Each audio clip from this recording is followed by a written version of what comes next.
Hello out there, wonderful internet world. It's your bearded brothers, back yet again with yet another sports podcast. I am Matt. Hi. That's Chris, and we are here to talk about sports. And in case you can't tell by the jerseys, Chris is excited because the Vikings are doing very well. I'm excited because the Wild season starts tomorrow. We are both very happy. Just stretching. Just stretching. Just stretching. It's okay. Yeah, because you're getting darn old. I am, actually. Sorry, that was bad. That was horrible. You should really apologize for that. I feel horrible for that. No, I really don't. No, you don't. I don't. Don't lie to me. At all.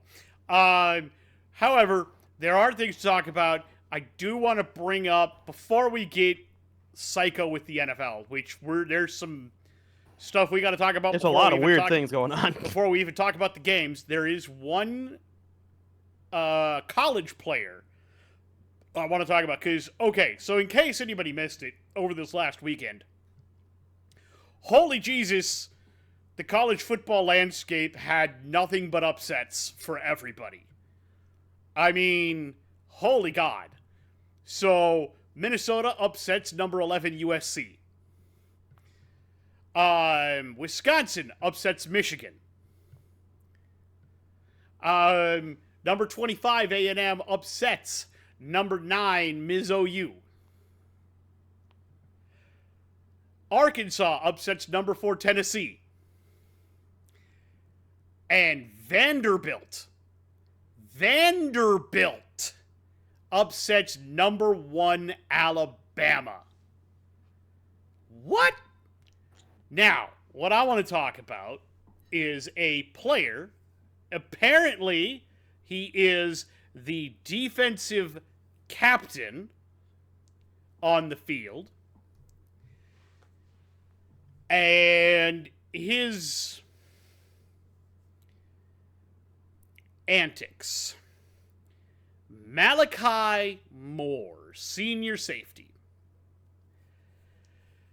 So, after Vandy's quarterback scrambled for a first down while he's on the ground, Malachi Moore grabs him by his face mask and shoves his helmet backwards into the ground some more. He's obviously showing anger on the sidelines, or not even on the sidelines, on the field. The DC attempts to sub a player in to get him off the field so they can cool him down. He yells at the guy coming onto the field and sends him back. The DC comes halfway onto the field. Malachi Moore tells him to fuck off and go back onto the sidelines, that he's not leaving the game. Dog, I don't care that you play at Alabama. I don't give a shit. If I were the head coach of Alabama right now, you would no longer have a scholarship.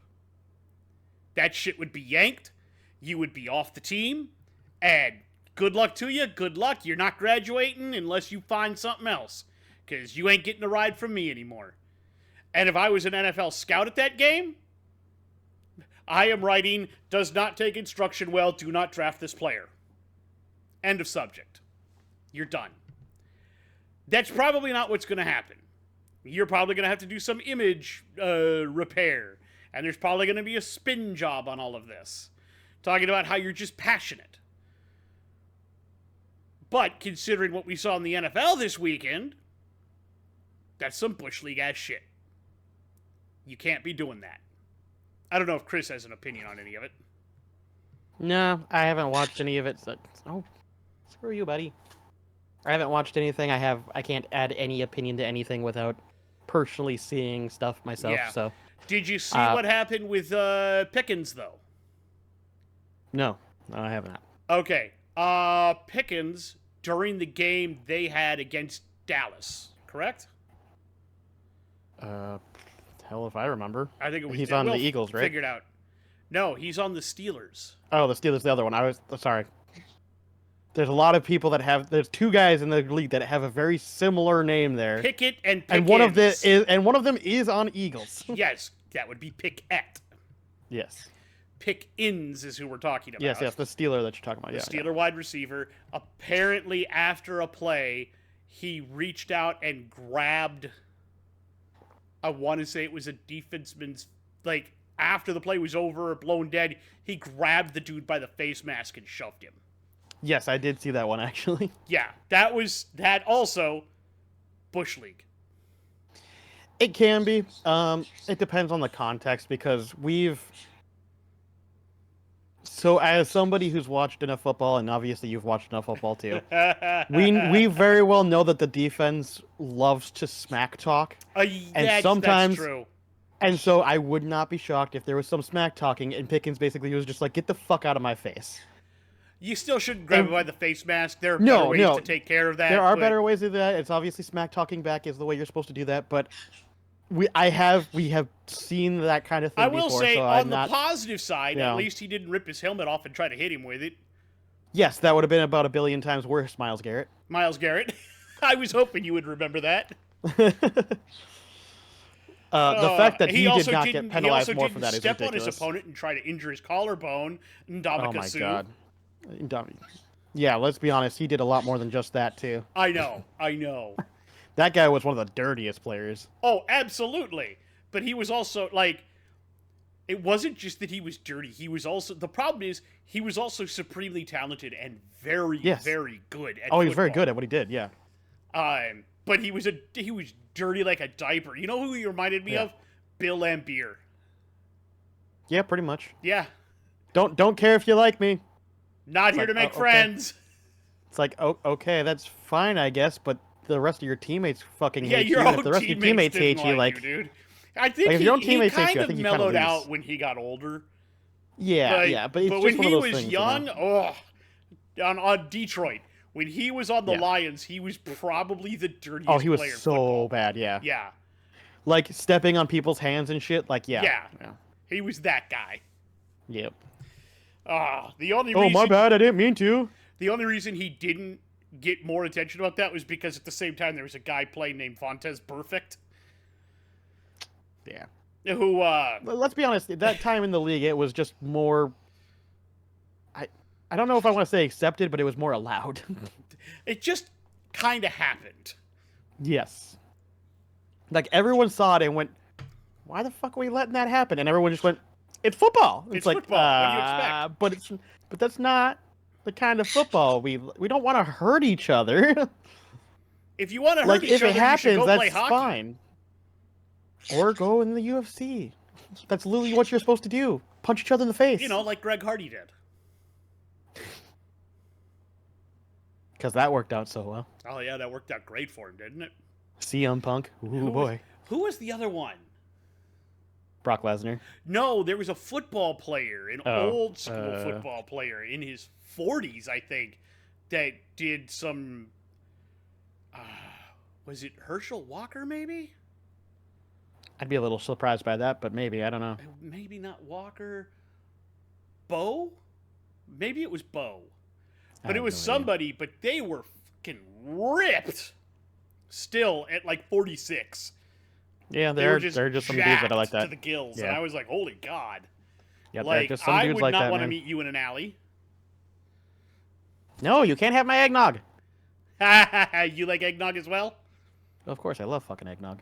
It's delicious. What'd Mom you mix? makes eggnog. Oh, Mom makes it. Oh, this one's pre-mixed. Okay. I didn't know if you had put something special into it. Oh, it's pre-mixed with something special in it. I don't mix whiskey anything into mine, but I do like mine with a bit of nutmeg. Yeah, it's just whiskey. So Mom makes homemade eggnog, and she makes an alcoholic and a non-alcoholic one. It's so good.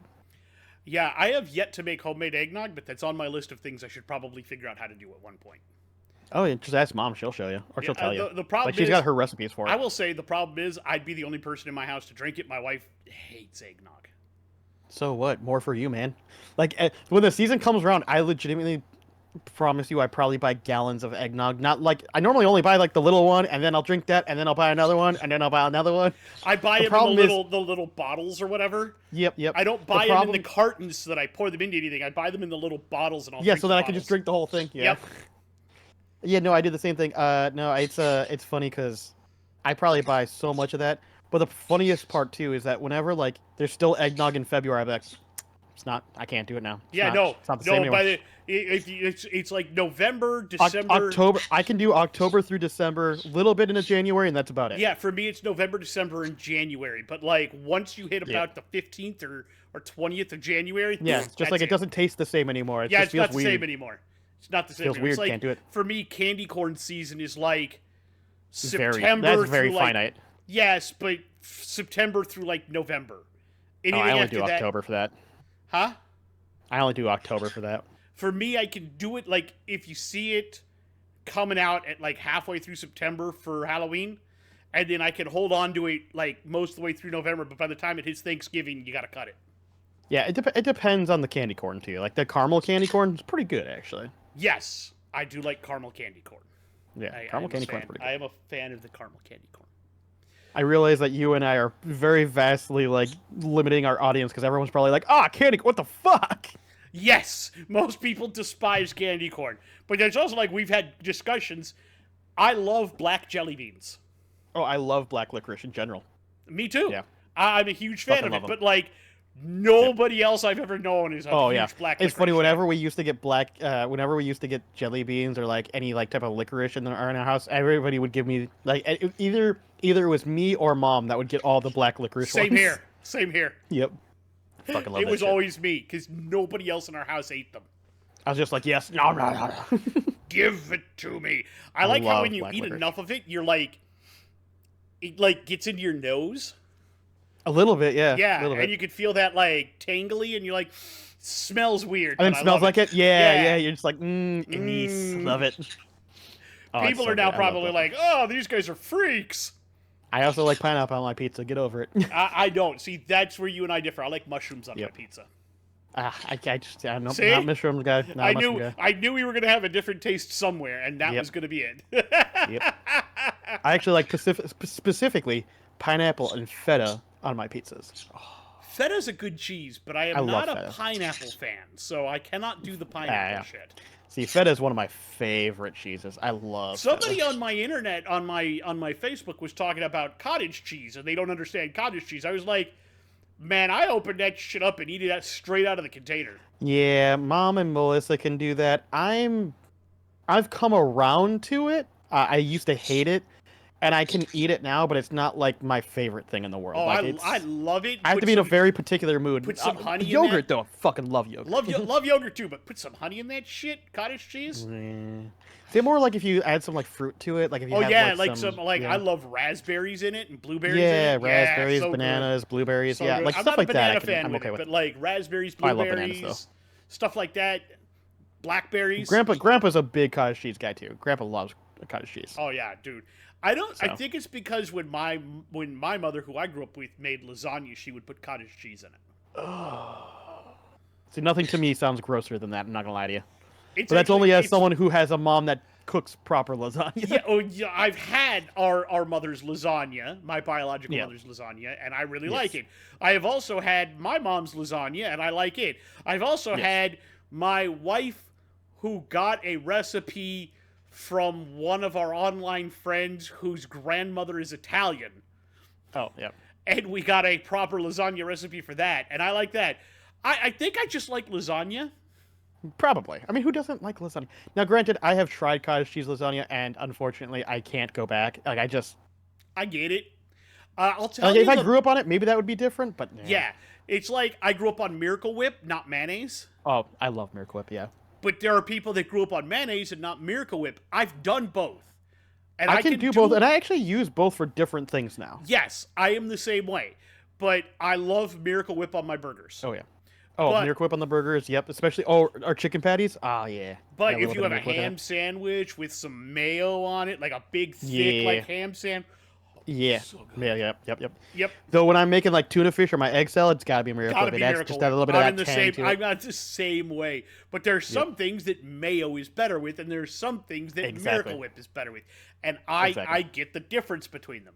Exactly. I agree And with it's that. kind of it's so weird. The weirdest food I ever had was we have this place here called Cheddar's. Okay. And for the longest time, they had a food. They don't have it anymore, but it was called spazania. It was lasagna spaghetti. Oh, okay. Fair. So, more like spaghetti lasagna. It was a I get what you lasagna mean, made though. out of spaghetti noodles. Yeah. And it was really fucking good. No, I can see that. We've done things like that up here once in a while. Though they call it more like a spaghetti casserole because it's basically just spaghetti I've with seen that cheese before and stuff too. on it with the Like if cheeses you in put it. it in Yeah. a big deep dish casserole dish, Yeah, and you put all the yeah. cheese over the top. Oh my Yes. god. Yeah, Mom makes that once in a while. It's pretty good. Oh, it's fucking amazing, is what it is. Yeah. Just like tater tot hot dish is amazing. Depends on the tater tot hot dish. I haven't had a bad tater tot hot dish. I have unfortunately had quite a few, but that's only because, as you know, our mom loves to make nothing the same way twice. So that is very she's true. constantly Mom changing. is kind of a scratch person, whereas I'm very I enjoy experimenting, but I also You still I- have those kind of like homey Yes. favorites, yeah. that I don't. I'm the mess same with. way. So, I'm all the same right. We should also talk news-wise, since we've kind Oh, of lots of news. lots of weird news. Do we want to start with injuries first? Because there's a couple of those. I mean, we could go. Yeah, I was gonna say go in order of what happened, but unfortunately, I think that's too hard to do. So yeah, just go with injuries, and then we'll go into like change of players, I guess, because that kind of works with injuries. Change of players and coaches. Well, yeah, that's more of a noteworthy news segment that we leave at last. Yeah. All right. So I guess the big ones. Rashi Rice is on IR and is more than likely finished for the season. They From the looks did of it, yeah. find that he had an MCL tear. LCL. LCL, pardon, lateral. He has an You're good. LCL. He has an LCL tear. The good news is that he didn't damage the meniscus, the ACL, or the MCL.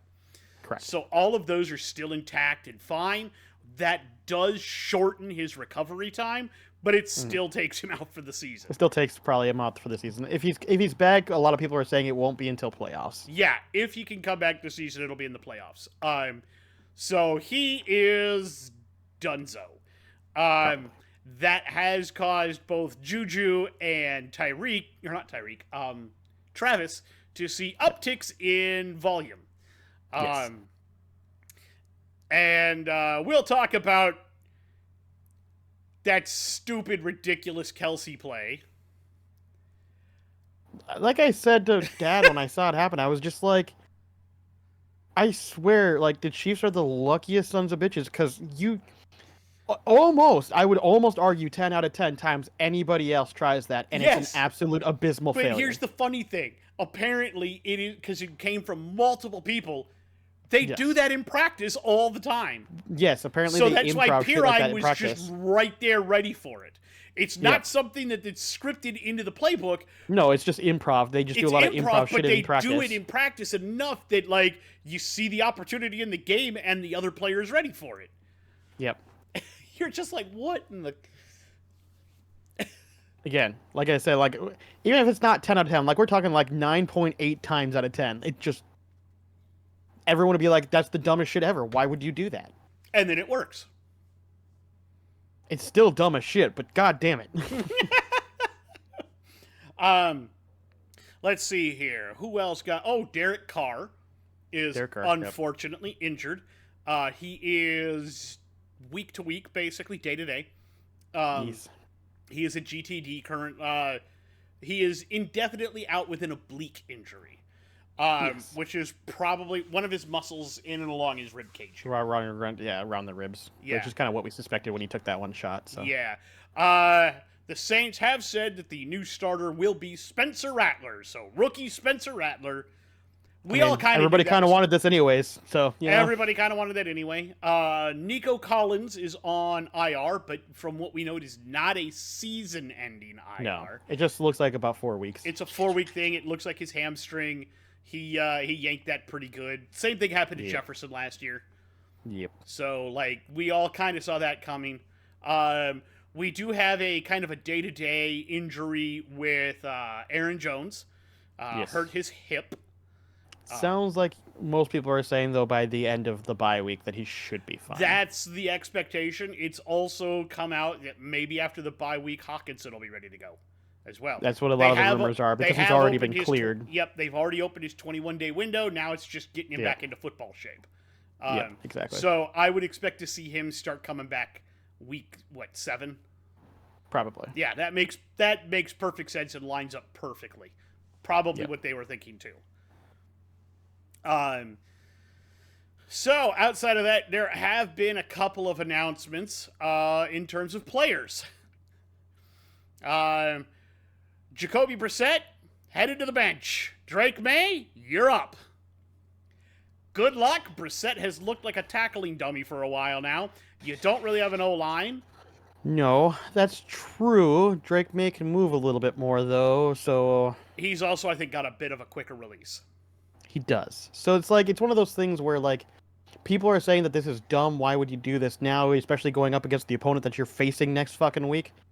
However, it's hard not to see what Brissett has done on tape and go, can't get much worse than this. That's what I was about to say. There's nothing to lose. You're already locked in for a potential top draft pick. Yeah. Your team looks terrible. What do you got to lose?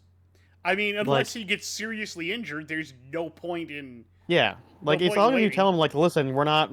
Like, as long as you tell him going into it, basically, like, listen, no pressure, just play your game and let's see what you do. Mm-hmm. They're literally... We're expecting nothing. Yeah. Just go out there and have fun.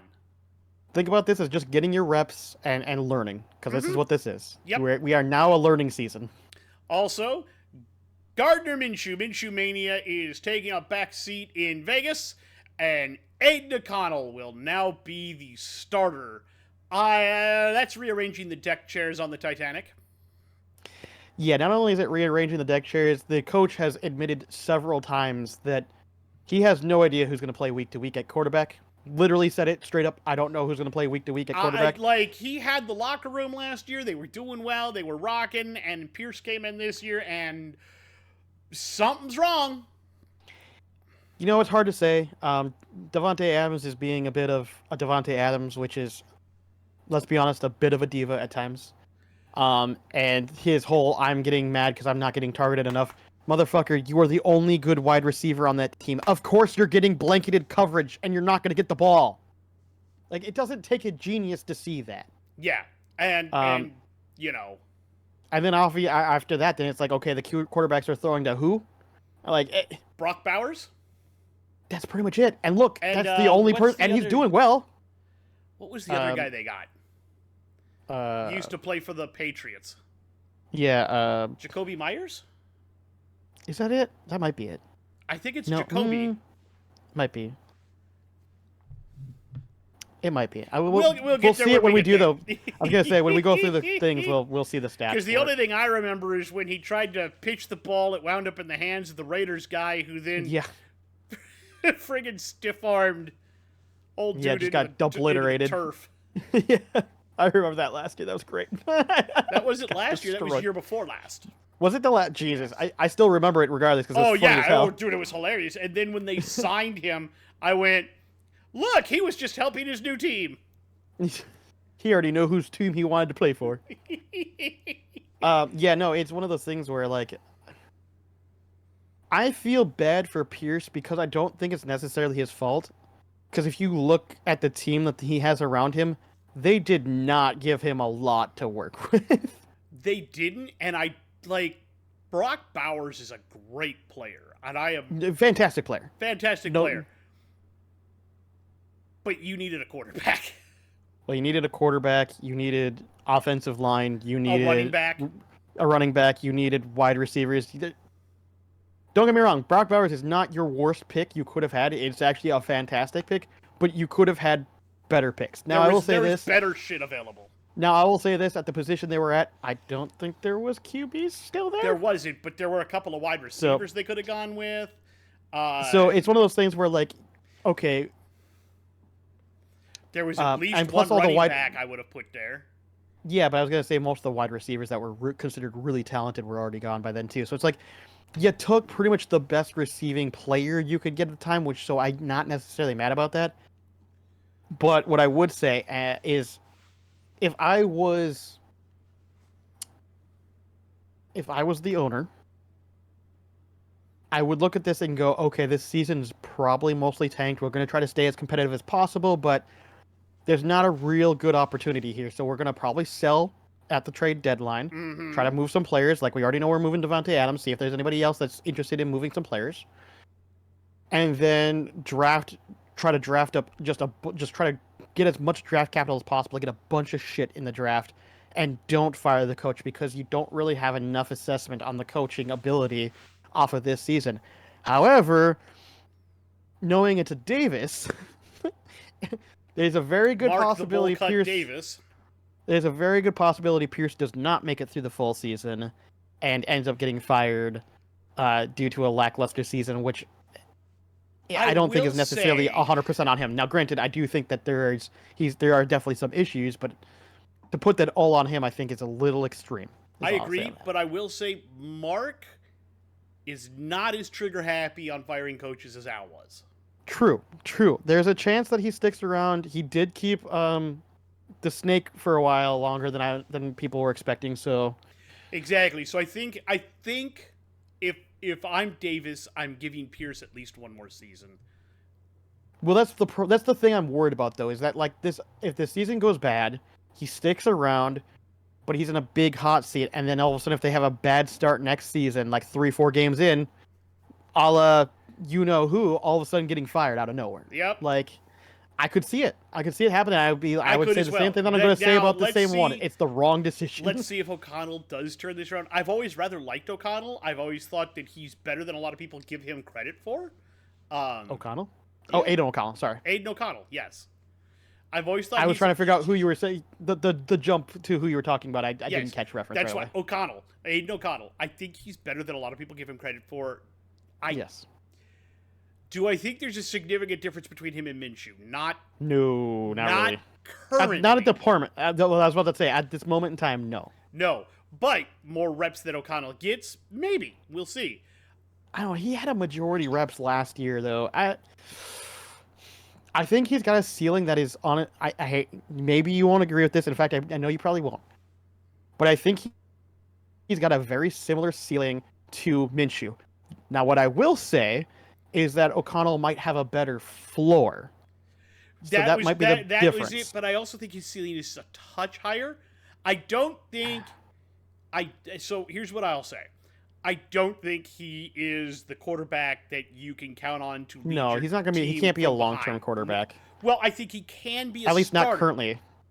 I think he can be a starter in the right team with the right pieces. Maybe. It's... Again, we're getting into the nitty-gritty of is this a franchise quarterback or is he just a competent starter on the right team? I do not think he's a starter. I do not think he's a competent. I do not think he's a franchise guy. This isn't a guy you're going to build an entire team around. What you're going to do is you plug him into a built team that already has some good pieces, and he will provide you with enough wins to not totally blow up your team. Yeah. He is not. Agreed. He is not the engine that will make the team go, but he also will not detract from it. I think he could be a good. Maybe right now I would disagree with that, but there is a chance at some point. Yeah. I feel like he's a game managing quarterback. Yes, but I would agree with that for an elite game managing quarterback. More of like, I can start, but do you really want me to start all the time? Yeah, exactly. Like I'm fairly consistently okay. Yes. And if you have crap options, I'm probably better than that. Yes. You know, like, if your choices are Deshaun Watson or me, you're probably taking me. I was just about to say, maybe the Browns need to pick up the phone. Hey, if the Raiders are selling, you never know. But, you know, make an offer. Heck, I'm not even going to lie. I would take Minshew over Watson right now. I would take... You know what? I heard it somewhere, and I'm going to say it again because I agree with it. I would take Desmond Ridder over Watson. Ooh. You know, the thing is, you remember, I'm kind of one of those guys that was like, Ritter's not as bad as you think he is, guys. I still think he's got potential in the right system with the right team. And that Falcons team was not the right system with the right team. And I'm not going to lie to you, I really don't think it's the Browns either. But I would be interested to see it happen, like just for the I'd be funsies of it. interested to at least look at it. Yeah, because if nothing else, he's more mobile than Watson is. I would take. If you're worried about the O-line constantly getting blown up, at least he can move on his feet. Davis Maybe they Mills. need to call Joe Flacco back. You never know. I would take Davis Mills. Oh yeah, long neck Davis Mills. Are you kidding me?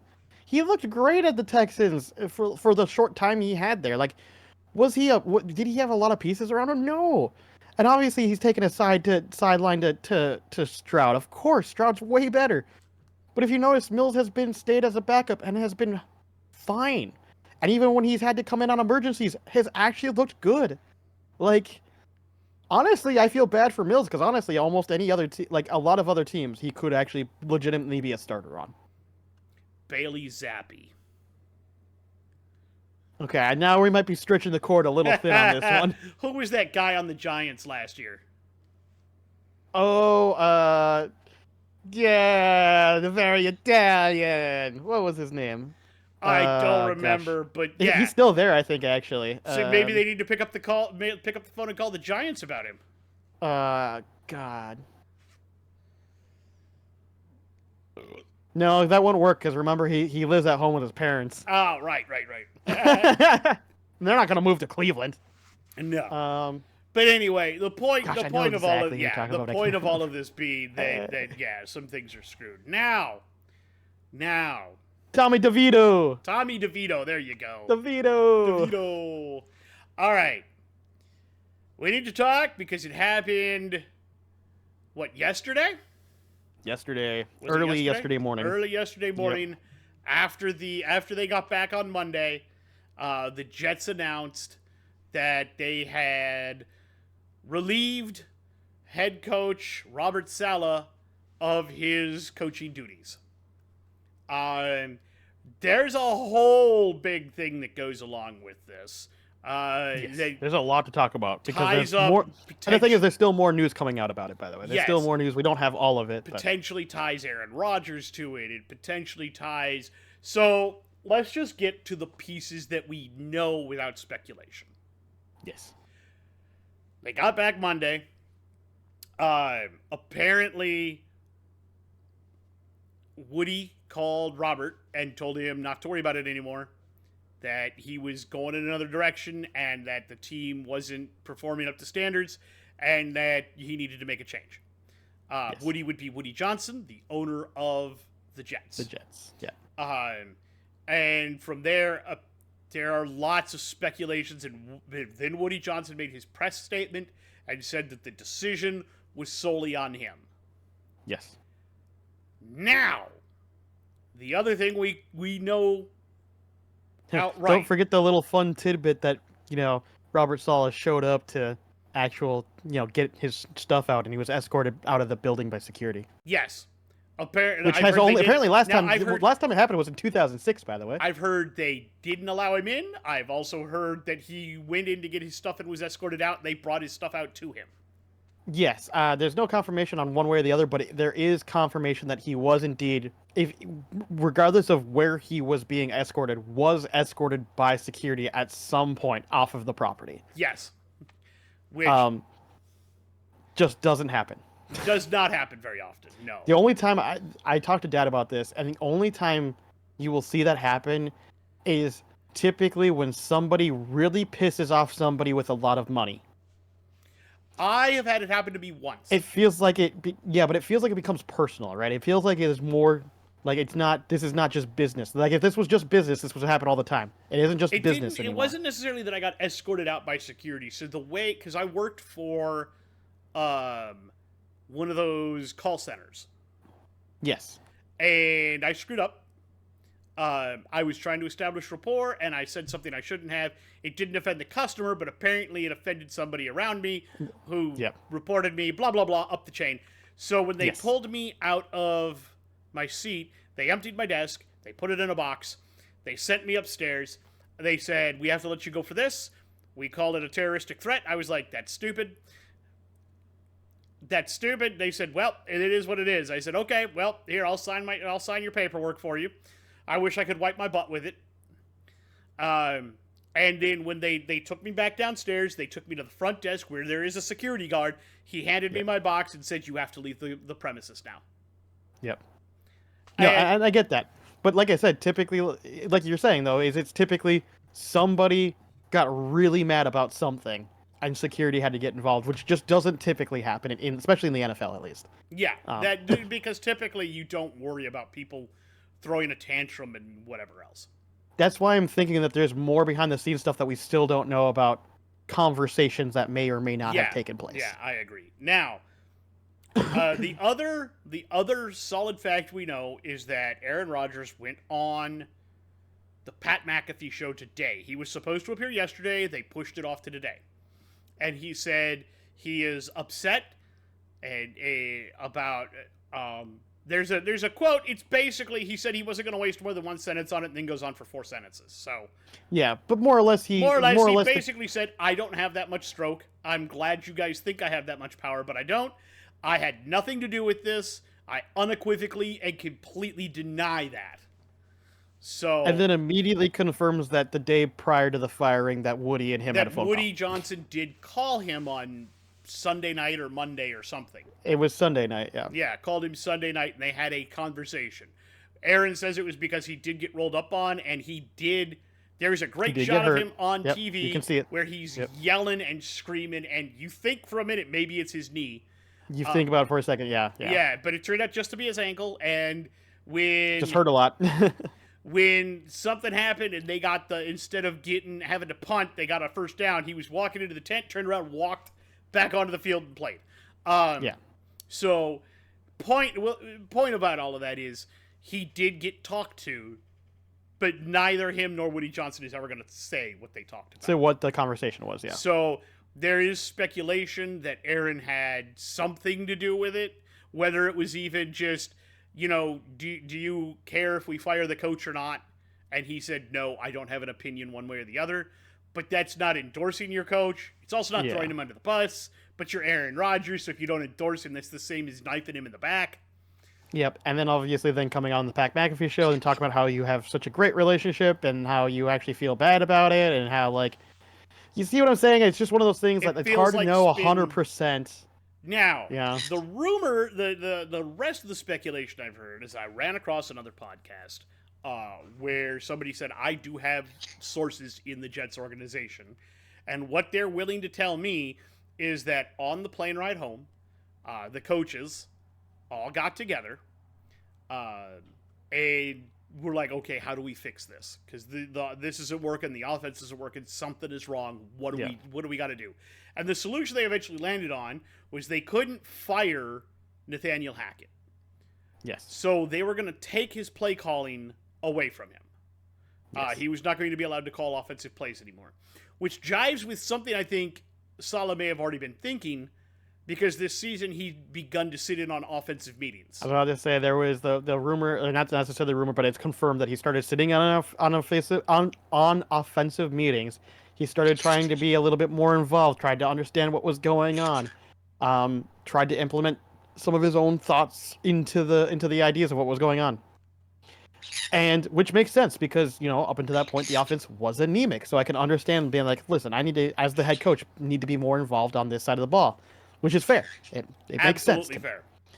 At the same time, I'm going to talk about kind of what Rich Eisen brought up, which is, I believe wholeheartedly that if the Jets did not get Rodgers, they would not have hired Nathaniel Hackett. I legitimately believe that Robert Saleh had no desire to bring on Hackett as his offensive coordinator at all, but they wanted to appease Rodgers and get him into a Jets uniform. And so he was kind of ham-fisted this guy who he already probably didn't necessarily agree with on certain things, and now has to have him as his offensive coordinator as a guy who's not offensively minded himself. So he had to hope that Nathaniel Hackett knew enough of what he was doing because, well, he did okay in Green Bay, and hoped that he would run the system properly. And obviously he started sitting in on offensive meetings because obviously he stopped trusting Nathaniel Hackett to run that offense. And it's very obvious. Like, you can watch the signs. It's very obvious throughout more and more things coming out about the whole situation that he did not fully trust Nathaniel Hackett. And honestly, I don't either. I think I think he was making the correct decision. I Now- agree with you. Now, Now the argument is, did he make the decision too late? Should he have gotten more involved in the offense sooner? Or is the fact that he got involved what actually got him fired? Hard to say. well, and here's what I will say about all of this, because it's a thing, yada, yada, yada. The rest of that goes that he was going to have to run that up the pole through the GM, Yes. through Joe Douglas, and up to Woody Johnson, and let him Yes. know what was going on. Now, whether eventually that got to someone, and apparently there's a lot of speculation that Woody called Aaron and said, "Are you okay with this?" Yes, but we don't know, obviously, for sure. We do not know that for sure. And if Aaron had said no, that could have been the nail in the coffin. And it could have been that he wanted to do it in the first place, and Woody Johnson and Joe Douglas were worried that it would upset Aaron, and they axed him before they could put that plan into place because they don't want to Also risk possible. upsetting Aaron. Also possible. Whether or not Aaron directly contributed or had a direct say one way or the other to the firing of Robert Saleh, I will say that indirectly Aaron Rodgers definitively had. Indirectly, he definitely had some play in it. Oh, yeah. I mean, the And fact I that think- and the thing is, he's admitted to it because he straight up said that I have not been playing up to my potential. So inadvertently, that even by itself, even as a small nugget, is enough to say that he inadvertently got him fired. Yeah, but he needs to come out, and I think maybe there needs to be some admittance on his part of like, hey, if this is all, I don't know the exact chain of events, but if this is the way that it went down and they were worried about offending me because of my friendship with Hackett, and that's what got Saleh fired, then that's screwed up, and I'm very sorry that it happened that way. Yeah, So here's another thing that I did just think about that does make some sense now, and I'm curious to see your thoughts on it. So if what you're saying is true, right? Like they had discussions, they decided, okay, we're gonna slowly remove Hackett. We're not gonna outright fire him, but we're gonna slowly remove his involvement in the offense. And Robert Saleh decides that this is the decision he's gonna make, and maybe he shoots off an email up to the GM or Woody, right? That says, hey, this is what I'm doing. This is just it. I can't deal with this anymore. This is what I'm doing. And maybe a phone call did take place. Maybe there was a phone call between Saleh and the GM or Saleh and Woody. And maybe one of them finally was just like, no, we're not doing that. We're not going to let you do that. We don't want to upset Aaron because that's Aaron thing. And Robert finally put his foot down and went, no, this is what I want to fucking do. This is what I'm going to do. And you're not going to fucking tell me no. And if that happened, right, that would then lead to the security getting involved because obviously the last conversation they had wouldn't have been a positive one. That very well could be a thing if he put his foot down on something and they said otherwise. They could have been worried that he would do something dumb while he was in there. I can totally see that happen. That actually makes a little bit of sense. Now, granted, I'm speculating, but there's a certain amount of I could see it. It would make some sense. That's the major stuff I have to talk about. I think we've covered that about as well as we can for now. We'll keep our ears to the ground for any other rumors coming out, but... I guess the only thing we do have to talk about is the fact that they have announced their interim head coach. Head coach is their defensive coordinator. Defensive coordinator, not Nathaniel Hackett, which no. As soon as it happened, I was like, oh, they're going to put Nathaniel Hackett in there to make Aaron Rodgers happy. I was like, no, there's no way. They can't do that. Because their offense is so bad, if they did that, everyone would lambast them. Yes. Be like, oh, you're going to get rid of your defensive head coach that's playing really well with their defense and put in the offensive coordinator as head coach who has a really shitty offense. And here's the other thing too. I do want to address this because so many people have talked about it. I'm in full agreement with it, which is this decision makes no fucking sense. You've gotten rid of your defensive head coach who has played very well defensively, has drafted or has worked up a good defensive team. You then fire him to then bring on the defensive coordinator as the head coach. That he How put does in this place. fix your offense? It doesn't. It's dumb, and it speaks that the decision was an obviously rash decision. That there was no way this was planned more than 2 weeks involved. Was not. Like, I want to mention and put out into the sphere. I don't know if it would ever happen, and I like the idea of it enough. Oh, you're gonna bring that up? Yeah, Fair but enough. Go for it. with their past, I don't know if it can happen. And that is, rather than bringing Bill Belichick in as a coach, why don't the Jets bring him in as a GM, because he's proven he can be a GM, and then have him bring in like Mike Vrabel as their head coach, because Vrabel and Belichick get along. And then, now you've got a GM and head coach that are simpatico, and you let them do their thing. Now, why? Well, because back in 2000, when Woody Johnson January 2000, Woody Johnson was getting ready to purchase the team. Bill Parcells left in 99. And, at the time, it was expected that Bill Belichick was going to be the new head coach of the Jets. He was head coach for all of 4 days? I believe it was like 4 days. Something like 4 days. And then he wrote right before his big press conference. During his press conference, that was announcing him as the head coach, he wrote a resignation on a napkin. Yes. And left. Now, he answered questions first, too. He did answer questions. Apparently, he did not trust the oncoming ownership. He had a good relationship. Apparently, his words were basically unknown ownership. Yes. He did have a good relationship with the previous owner, but he didn't know how the new ownership, the unknown ownership, would treat him. And he didn't want to take that risk. And then when Robert Kraft came in and offered him the job of the head coach of the Patriots because they were getting rid of Pete Carroll. Yes. Who turned out to be a pretty good coach, too. Yes. Bill jumped at the offer, and they paid him more money, apparently. So whether or not there's still hard feelings there or not, I do not know. Yes. We don't know if they ever even had conversations prior or not. We don't know if there's conversations after or not. We don't know how Bill feels about all of that. But yes, I would not be surprised if because Joe Douglas, the reason I said bring in Bill as GM is because Joe Douglas is in the last year of his contract. Yeah, I don't think he's sticking around. And I don't think he's going to stick around. So you got to find a new GM and you've got to find a new head coach. On that note, though, I get what you're saying. However, everything that I've heard rumor-wise is that Bill wants to come back and coach. Yes, I've heard that as well. So it would be more likely that he comes in. Now, granted, this could still work, is if Joe Douglas goes and they go, all right, Bill, you can be GM coach. Come on, boy. Which he's and done then Mike Vrabel being in... his DC. Oh, God. Yes, and then Vrabel is DC. And then when Bill finally does decide that he's done, you've got then Vrabel he can just right go back there to take GM over. and then Vrabel exactly. Yeah.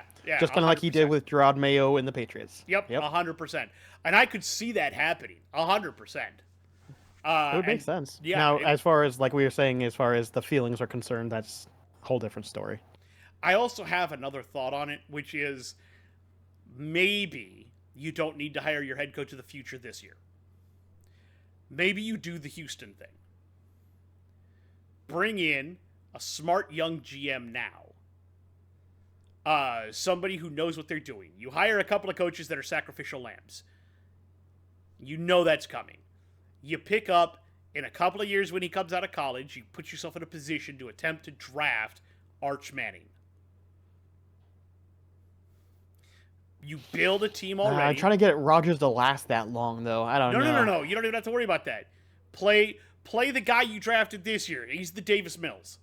Fuck it. You're not... You know, as a coach and as a team, this isn't your future. You're going to tank a couple of years. Because this is what Houston did. But you're also going to grab a couple of offensive line pieces. You're going to grab another wide receiver. You're going to get some high draft picks. And then when Arch comes out, you've got the team ready to go. You hire your hot shot coach who brings in the hot shot stuff. You let your GM do the hiring, so they're simpatico. Away you go, just like Houston did. Maybe. I can understand that. Same thing worked in Minnesota. No, see, the difference is that, remember, Questy and AOC got hired KOC, together. yes. They got KOC, hired they together. got hired together. Right. It's a little different in Houston, but that seems to be the new thing, is you need two minds. But you do want, I was going to say, the big thing is you want them to agree on each other. You want the head coach and GM to see the big picture together. Yes. That appears to be the new thing that they're doing in the NFL Which, these days. to be fair, the fact that it wasn't really that way in the first place never made sense because, like, think about it, that was the biggest problem that Harbaugh had at the 49ers. Think about if the GM and Harbaugh had gotten along, and we'd be singing a completely different tune of what the 49ers could be right now. Yes, like 100%. The fact that wasn't considered a normal thing, I think, is a little crazy, to be honest with you. I feel like that should be normal. Like, the GM is drafting and doing a lot of big decisions, but the head coach still has to coach the players and still has to be able to play the players. So it feels like it should be natural for the GM and head coach to want to get along and understand each other. But apparently that's not been a big thing until recently, for some fucking reason.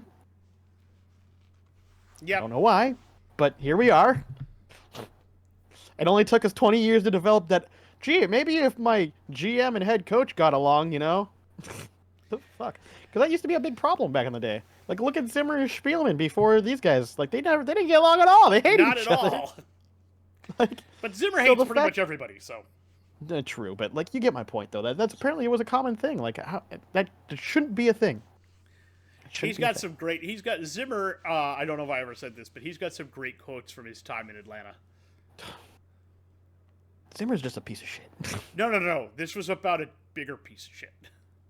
Well, that doesn't surprise me. Zimmer's at least smart enough to be able to call out other pieces of shit. Yeah, it was about Bobby Petrino. Oh, fair. Who left literally halfway through a season to go be a college coach again. Didn't even tell anybody he was doing it. Nope. Just so the best part is Zimmer. They asked Zimmer for a quote. They said, "He's a gutless piece of shit." To be fair, and Zimmer, then they said, "We can't print that." He said that he's a gutless motherfucker. The thing is, I don't think he's much better though. No, I don't think so either. Personally, I don't think he'd leave halfway through a season unless he was fired. No, probably not. But the way that he leaves is like really shitty attitude, dude. Yeah, yeah. He burns all his bridges when he leaves. Yeah. So I don't know how he still has a job. To be honest, it did take him a while to get another job, so I think that is telling of that. It is. All right. I don't think there's anything else to talk about right now. No, I think we kind of nobody else has been talked about everything fired. we know about that. I keep expecting Doug Peterson to get fired, but he hasn't been yet. You know, we'll get to that. I have thoughts on that. We'll get to that. I have thoughts on that. I think there's a reason why. Alrighty. Do you want to start this week? Oh, I should probably pull up my phone then with all the stats. You should probably pull up your phone with all the scores. Yeah, I should do that. Maybe you should start with the Thursday night game.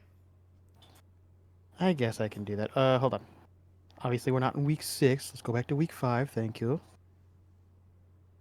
No. So, Bucks-Falcons game. Oh, that was an interesting game, to be fair. That was an interesting game.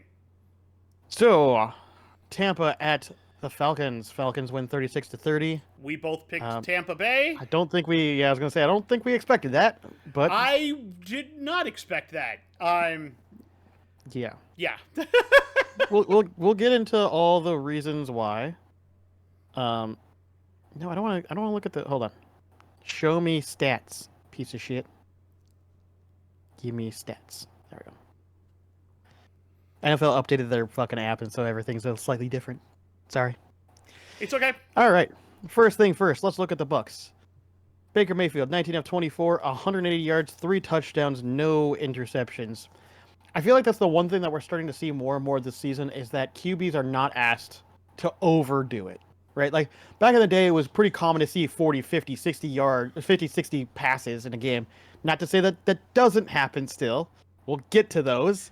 But more commonly not, the teams that are successful don't tend to ask their quarterbacks to throw it that often anymore.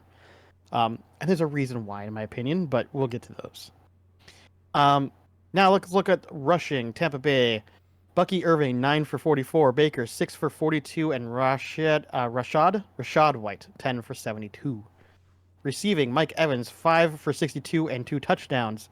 Chris Godwin, 5 for 64. Cade Otton, 3 for 44. And Sterling Shepard, 1 for 4, but a touchdown. Chris Godwin and Bucky Irving did fumble the ball. However, Bucky lost the fumble. Chris did not. And Levante David did intercept the ball, which is good. Let's look at other defensive stats. Logan Hall, Anthony Nelson, Vita Vea all had a sack. Actually, Logan Hall had 2 sacks. So good job on that. Kicking, Chase McLaughlin, 3 for 3 for long of 53, and all 3 extra points were good. And kick returns, we actually had a couple different people returning kicks. Bucky Irving had 1 for 39. Cade Thompson, sorry, I'm tired. Cody Thompson, 1 for 21. And Sean Tucker had 2. I wish you would stop doing that and tell me for a long of 53. So he had a pretty good long kickoff return. No punt returns from Tampa. Starting to see more and more teams starting to figure out good ways to do kickoff returns. Not all of them are, but you're starting to see more and more teams kind of finding strategies for that. Yeah, they're getting used to the new kickoffs, and they're starting to figure out what works. Exactly. So I find that very entertaining, if nothing else. So overall, Tampa played well. I can't fault them. Like they played well. However, looking at the Falcons, you'll see that they played just a little bit better. And that's really what this game is. Like, both teams were haymakering the shit out of each other. Speaking of asking your quarterback to probably do a little too much, Kirk Cousins. Kirk Cousins, 42 of 58, which, to give credit, that's really fucking good, actually. 500 yards, 4 touchdowns, 1 interception. Here's why he threw the ball so much, though. Tyler Algier, 6 for 12.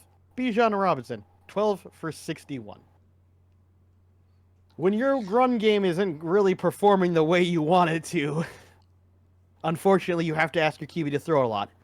Thankfully, they had clutch Cousins for some reason this game, rather than choke Cousins. They had Captain Kirk rather than... They had Captain Kirk, yep. Yeah. So, receiving, Tyler Algier, 3 for 13. Daryl Hodge, 2 for 67 and a touchdown. Drake London, 12 for 154 and a touchdown. Ray MacLeod, 6 for 66. Darnell Mooney, 9 for 105 and 2 touchdowns. Kyle Pitts, 7 for 88. Are you seeing a pattern? They have people to throw to. Get out of here, you loudmouth. Ray MacLeod did fumble the ball, but it was not lost. No interceptions from Atlanta. David Onamataya had 1 sack. And they had a couple tackles for losses, not a lot. Atlanta King, Young Wei Koo, unfortunately not as clutch as he was the previous week. 3 for 5 for a long of 54, but 3 for 3 on extra points at least. He did, however, Koo was the guy who actually kicked the field goal that sent the game to overtime. Yes, which is hilarious, by the way. No kickoff returns and no punt returns. So, yeah, I mean, listen, when you're going up against a quarterback who's throwing for 58 times, completes 42 of those for over 500 yards and 4 touchdowns, it's kind of hard to win those games. Like, okay, you basically motor raced them, and they just had a slightly better engine than you did. The overtime winner was caught by Daryl Hodge. Yes. Who shouldn't have even been in the game. No. No, I'm serious, because Drake London got hurt and had to go out. Yes, no, I know. So they replaced him with Daryl Hodge, who's mostly a special teams returner guy. Though, granted, as you just saw, he can play. I think it was because nobody expected it to go to him, and then he's fast. Maybe, but he caught, what was it, 4 or 5 passes? 2. Hold on. Was it only 2? 2 for 66. Was it 2? I thought it was 3 for 66. Either way, that's not bad for having a guy just come in. No, it's not. And that you didn't expect. That overtime winner, he just caught it at one part of the field, streaked up to the middle, turned it in, because he was running like an in route, and then he turned up, split the middle of the defense, and nobody could catch him. I'll put it this way. That's the equivalent for me as, there's the whole thing of the, making the most of the reps you're given. Yes. He made the most of the rep he was given. Absolutely. I am not... And if nothing else, that's going to get people to raise an eyebrow and go, okay, maybe you aren't just a special teamer anymore, buddy. Yes, exactly. 100%.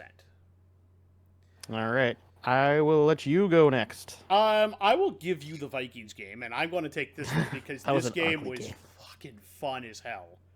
I'm going to take Ravens at Bengals. This one hurt my soul. This one was crazy as hell. The Bengals should have won. Fucking Zach Taylor. Okay, sorry. So, final score, Ravens 41, Bengals 38. We did both pick the Ravens. We did, but I'm not going to lie, I was still rooting for the Bengals. And so we both win. Let's talk about this. Before we get to the stats, I want to talk about the end of this game because that sequence of events was bananas. So first off, the Ravens got it down just in the nick of time to kick a field goal to send it to overtime. Yes. Justin Tucker, way to go. Then, on the first play of overtime, the Ravens snap the ball, and it goes right by Lamar. Yep. He took his eye off it for a minute. It went right by him. The Bengals recovered it. They literally ran the ball 3 times in a row because technically, even though they didn't get a playoff, the Ravens had already possessed the ball. All the Bengals needed to do was kick a field goal. Ran the ball 3 times in a row, set up their field goal, wide left, because the holder fumbled the ball and tried to set it back up and barely got it in place before the kicker hit it, throwing off the kicker's rhythm. Very next play, the Ravens handed off to Derrick Henry, who shoots almost for a touchdown. Yeah. And then they give Justin Tucker a chip shot, and he wins the game. All I'm going to say is what the fuck was Zach Taylor doing? There was one point in the game where... Because, at the very end, it's one of those things where it's like, Joe Burrow's been playing well. Why would you take the ball out of the hot hand? Yeah, let him throw it. What's the worst At least get a little closer for a field goal. They weren't close enough. No, they were not. And they didn't even try to get closer when they should have. No, exactly. It was the dumbest thing I've ever seen. And then Burrow, after the game, we are not a championship team right now. Well, no, duh. He's right. The thing is, you have the roster. You just can't fucking make it work for some reason. Outside your defense. I mean, we'll talk about... their defense. Well, let's get into that because their defense did get shredded. Yes. Again. So, Lamar Jackson, 26 of 42 for 348 yards and 4 touchdowns with no interceptions. He did have 2 fumbles. He recovered one, and the other one in overtime went right by him. Let's talk about that one he recovered, though. He picked it up off the ground and threw a touchdown pass. Yes! What the fuck? Who but Lamar could get away with that besides maybe Patrick Mahomes? Maybe Mahomes is the only other person I could think that would do that. The fact he had enough time to do that, though, tells you that his offensive line is fucking good. Derrick Henry, 15 carries, 92 yards, 1 touchdown. He didn't look good. He didn't look great. He didn't look as great, but he still had until that impactful 51-yard scamper in overtime. I was going to say, he had impactful moments. Yes. Lamar, 12 carries, 55 yards, no touchdowns. Justice Hill, 5 for 17. Zay Flowers got in, carrying for 9. Receptions, Zay Flowers, 12 targets, 7 receptions, 111 yards. Charlie Kolar, who? 4 targets, 3 catches, 64 yards, and a touchdown. Rashad Bateman, 8 for 4, 58 yards, and a touchdown. Mark Andrews, hey look, he's alive! He still does things. 5 targets, 4 catches, 55 yards. Tylan Wallace, 2 for 2, 31 yards. Isaiah Likely, 3 targets, 3 catches, 13 yards, 2 touchdowns. He's still alive too. He's still alive too. But yeah, that was very interesting. In terms That's not of necessarily defense, the word I'd go with, but you know. in terms of defense, Roquan Smith, 14 tackles, 7 solo. In terms of sacks, Kyle Hamilton with a sack. And then you've got Matabike had a sack. Tavarius Robinson has a sack. Those are all 3 sacks. And Marlon Humphrey has an interception. Nothing major in punt returns or kick returns. They did have some, but they weren't impactful enough for me to talk about. And Justin Tucker, 2 for 2 with a long of 56 and 5 for 5 on his extra points. Now, the Bengals.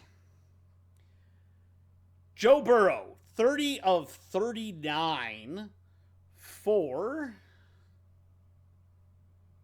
392 yards, 5 touchdowns, and 1 interception. That's, for you to throw that many yards and that many touchdowns and still lose the game is dumb. Agreed. Chase Brown carried 12 times for 46 yards. Zach Moss, 9 for 24. Jamar Chase, 12 targets, 10 receptions, 193 yards, and 2 touchdowns. T. Higgins, 14 targets, 9 catches, 83 yards, and 2 touchdowns. Iosivas, 2 targets, 1 catch, 39 yards. Gesicki, 2 for 2 for 21 yards. Zach Moss, 4 for 3 for 28 yards. Yeah. Overall, not horrible. Jermaine Pratt, by the way, was the guy that recovered the fumble from Lamar. Defensively, Sam Hubbard, 9 tackles, 7 solo, and a sack. It's the only sack they had. They did not have any interceptions. They had a 27-yard kick return off of Charlie Jones, which wasn't bad. McPherson, 0 for 1 on field goals and 4 for 4 on extra points. I mean, I don't know what else to say. About it. The Bengals are now 1-4. Something I don't think we would have said at the beginning of the season, to be honest with you. No, if they were 3-2, I would be okay. That's, where the Ravens are right now. Okay, no, that's like, okay, sure. 1-4? Looking at a top draft pick? No. Would not have expected this. This just feels weird. This feels very weird. But I think this is the cost of letting all your defense go. Certain amount of truth to that. Alrighty. I got nothing left. You got anything left? No, just depression. Alright, let's go ahead and take a look at the New York Jets at Minnesota. Even though they weren't at Minnesota, we were in London. But I guess we're going to call it the home away from home now, because in fact the Vikings have now 2 years in a row won in London. So maybe it's our new home. Who knows? Who knows? There was a lot of purple in that crowd. There was a lot of purple in that crowd. However, there were some. I got to see a TikTok of some fans that went to the London game, and they were Packers fans. I don't know why they would do that. Because it's one of the few games they're going to be able to have a chance to go to. So, and they were like, sense, their chant is the most annoying chant in football. Skull! They do not like it, apparently. Dude, it's great. I love it. Also, not going to lie, watching Jared Allen do the Gallagher was hilarious. So nice the way they had it set up, he had to squat way down to do it. It was funny as shit. And then I love KOC on the Pat McAfee show. He mentioned a joke about it, and basically was just because Pat apparently brought up, he was just like, "Man, why did you guys make Jared Allen crouch down so much to fucking blow that horn?" And KOC just was like, "Listen, guys, I don't think you understand how hard it is to get that horn through customs." Fucking love KOC. He's great. He's got a good sense of humor. All right, let's go ahead and talk stats because. Let's. The game ended 17-23 in favor of Minnesota.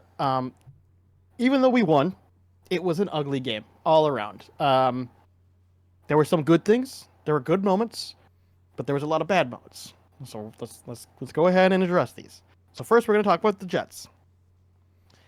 And again, the thing that I talked about having your QB blah, blah, blah, your QB pass too much, very much in this problem. Aaron Rodgers, 29 of 54. 244 yards, 2 touchdowns, 3 picks. Like, the Vikings defense came and knew what they were going to do and went, all right, we're just going to capitalize on this because you're going to throw the ball a lot because it's Aaron Rodgers. But it just doesn't work that well. And then you look at their rushing, and it's like, of course they're asking him to throw the ball so much. Braylon Allen, 5 for 13. Breece Hall, 9 for 23. Breece Hall is supposed to be your guy. Why aren't we running the ball more? Like, are you just not having success running the ball? Is Breece Hall not playing well? Or is it more likely your offensive line's not great and Nathaniel Hackett can't call for shit? I honestly have been calling out that offensive line for a while now. I know, but I look at the way that the scheming for calling happens too, for like Nathaniel Hackett and the way he calls plays. He just doesn't do a good job trying to set up like run games or set up for a good like play action or anything. Like, it's just most of the time it's run this play, Rodgers, pray to God you can throw the ball well. Like, it just, that can only get you out of so many situations so often, you know? Yeah. Anyways, receiving, Braylon Allen, 1 for 15. Tyler Conklin, 6 for 55. Breece Hall, 3 for 14. Alan Lazard, 4 for 34 and a touchdown. And Garrett Wilson, finally doing Garrett Wilson things, 13 for 101 yards and a touchdown. Also, I just want to point out, why is Alan Lazard his go-to guy? Should it not be Garrett Wilson? What the fuck is going on? Like, it doesn't make any sense. Anyways. Fumbles. Aaron Rodgers did fumble the ball once, but it was not lost. And Brandon Eccles, I don't know if that's how you say his last name, intercepted the ball off of Darnold once. The defense, Michael Clemens, Will McDonald IV, Isaiah Oliver, Leonard Taylor all got a sack for a total of 4 sacks on the day. Greg Zuerlein was 1 for 1 on field goals and 2 for 2 on extra points. And Isaiah Davis did return 2 punts for a long of 27, and Xavier Gibson did return 2 kickoffs for a long of 31. Overall, pretty meh, to be honest with you, especially as far as rushing is concerned. Like, that's just abysmal. Like, if I'm Breece Hall, knowing, like, how he's played in the past, I'd be fucking pissed. I'd be like, you're not utilizing me whatsoever. Trade my ass. What the fuck is this? I 100% agree. Anyways, now let's look at the Vikings. Because, again, we do have to address Sam Darnold did not have his best game, which it was bound to happen eventually. It was bound. No one's that good all of the time. He was bound to have a bad game. And this was a bad game from Sam Darnold. 14 of 31, 179 yards, 0 touchdowns, and 1 interception. However, as we both know, the stats don't always tell everything. He did look bad. We can all agree he looked bad. But he had the plays when they were important, if that makes sense. He made the important plays when they were needed.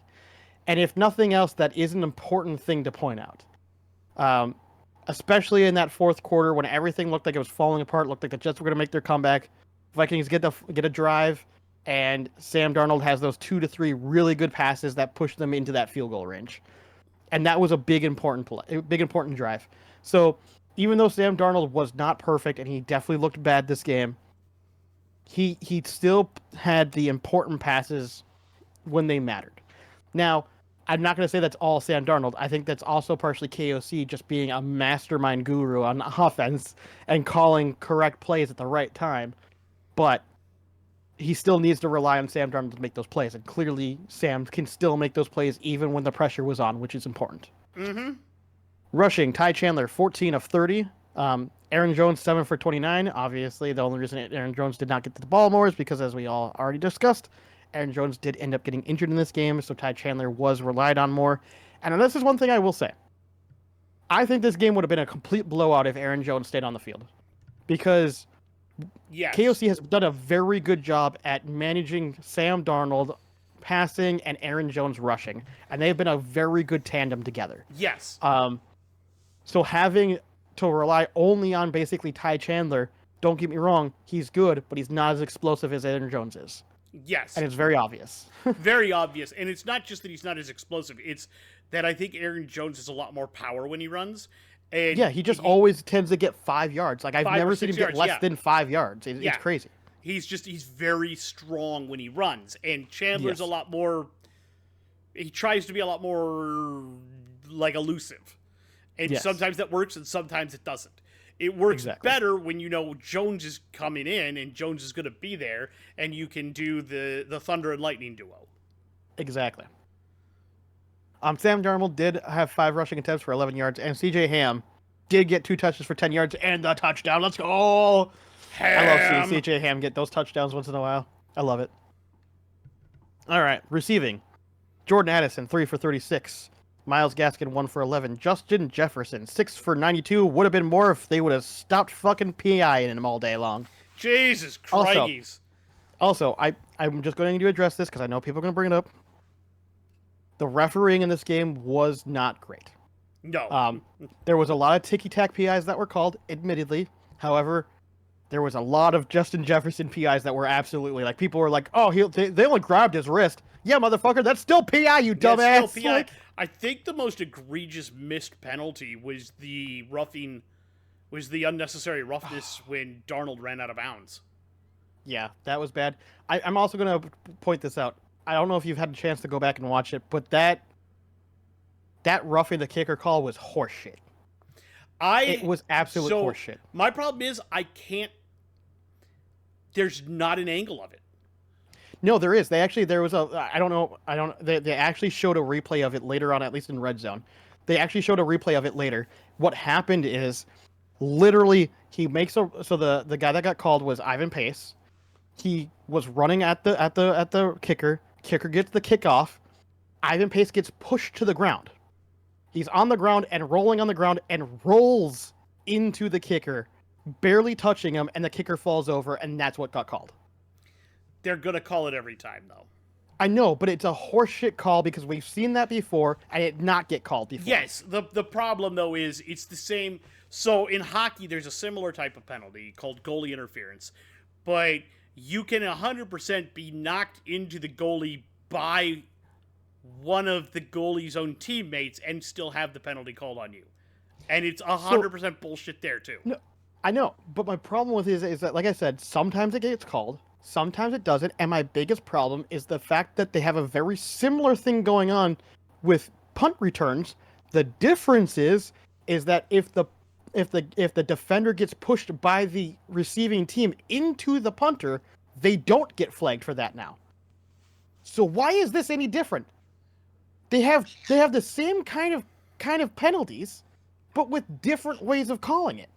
It doesn't make sense. There was something I saw where they grabbed. Was it in the NFL this week or was it an NCAA play? Either way, somebody grabbed one of the defenders and threw him in, or the defender grabbed, some way or another, got thrown into the returner. Yes. But the ball hit the other team first and then went out of bounds. Yes.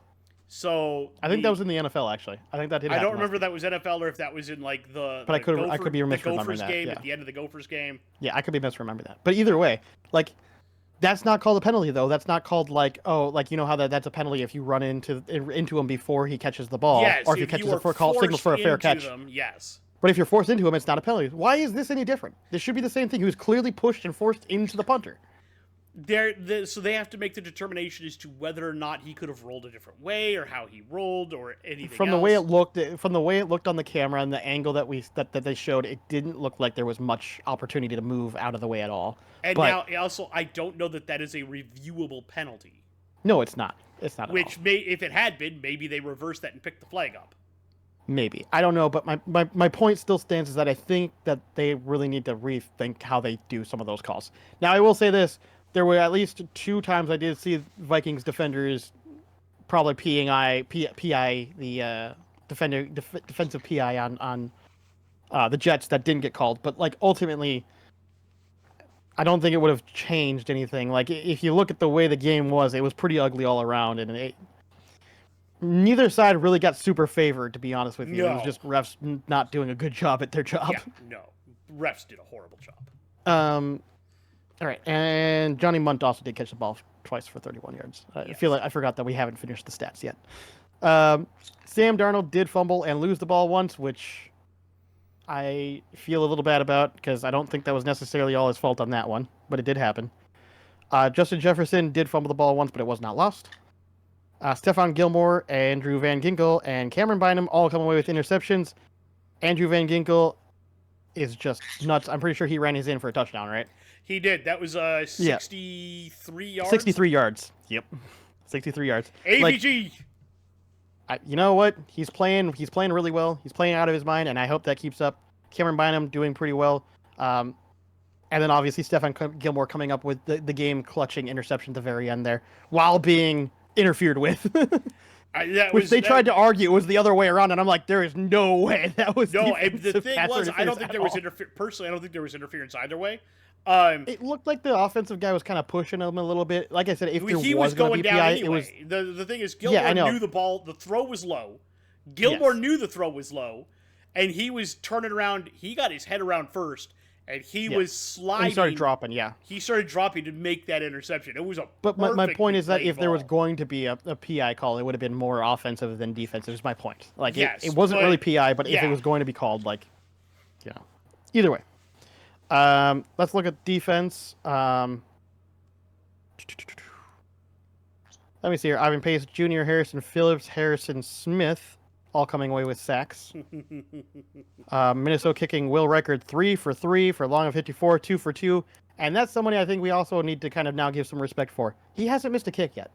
No, he's a rookie kicker, but he's from Alabama, and he was one of the best kickers in college football. Yeah, he still hasn't missed. I'm a little worried about that because we had a kicker before not miss all the way to playoffs. We will never, ever, ever forget Gary Anderson. So call me a little worried. I kind of wish he does miss actually in the regular season at some point because that's the last thing I want to see again. The problem, so you're gonna laugh at this. Mm. You know who Gary Anderson played for before he played for the Vikings? Was it Alabama? The Falcons. Oh.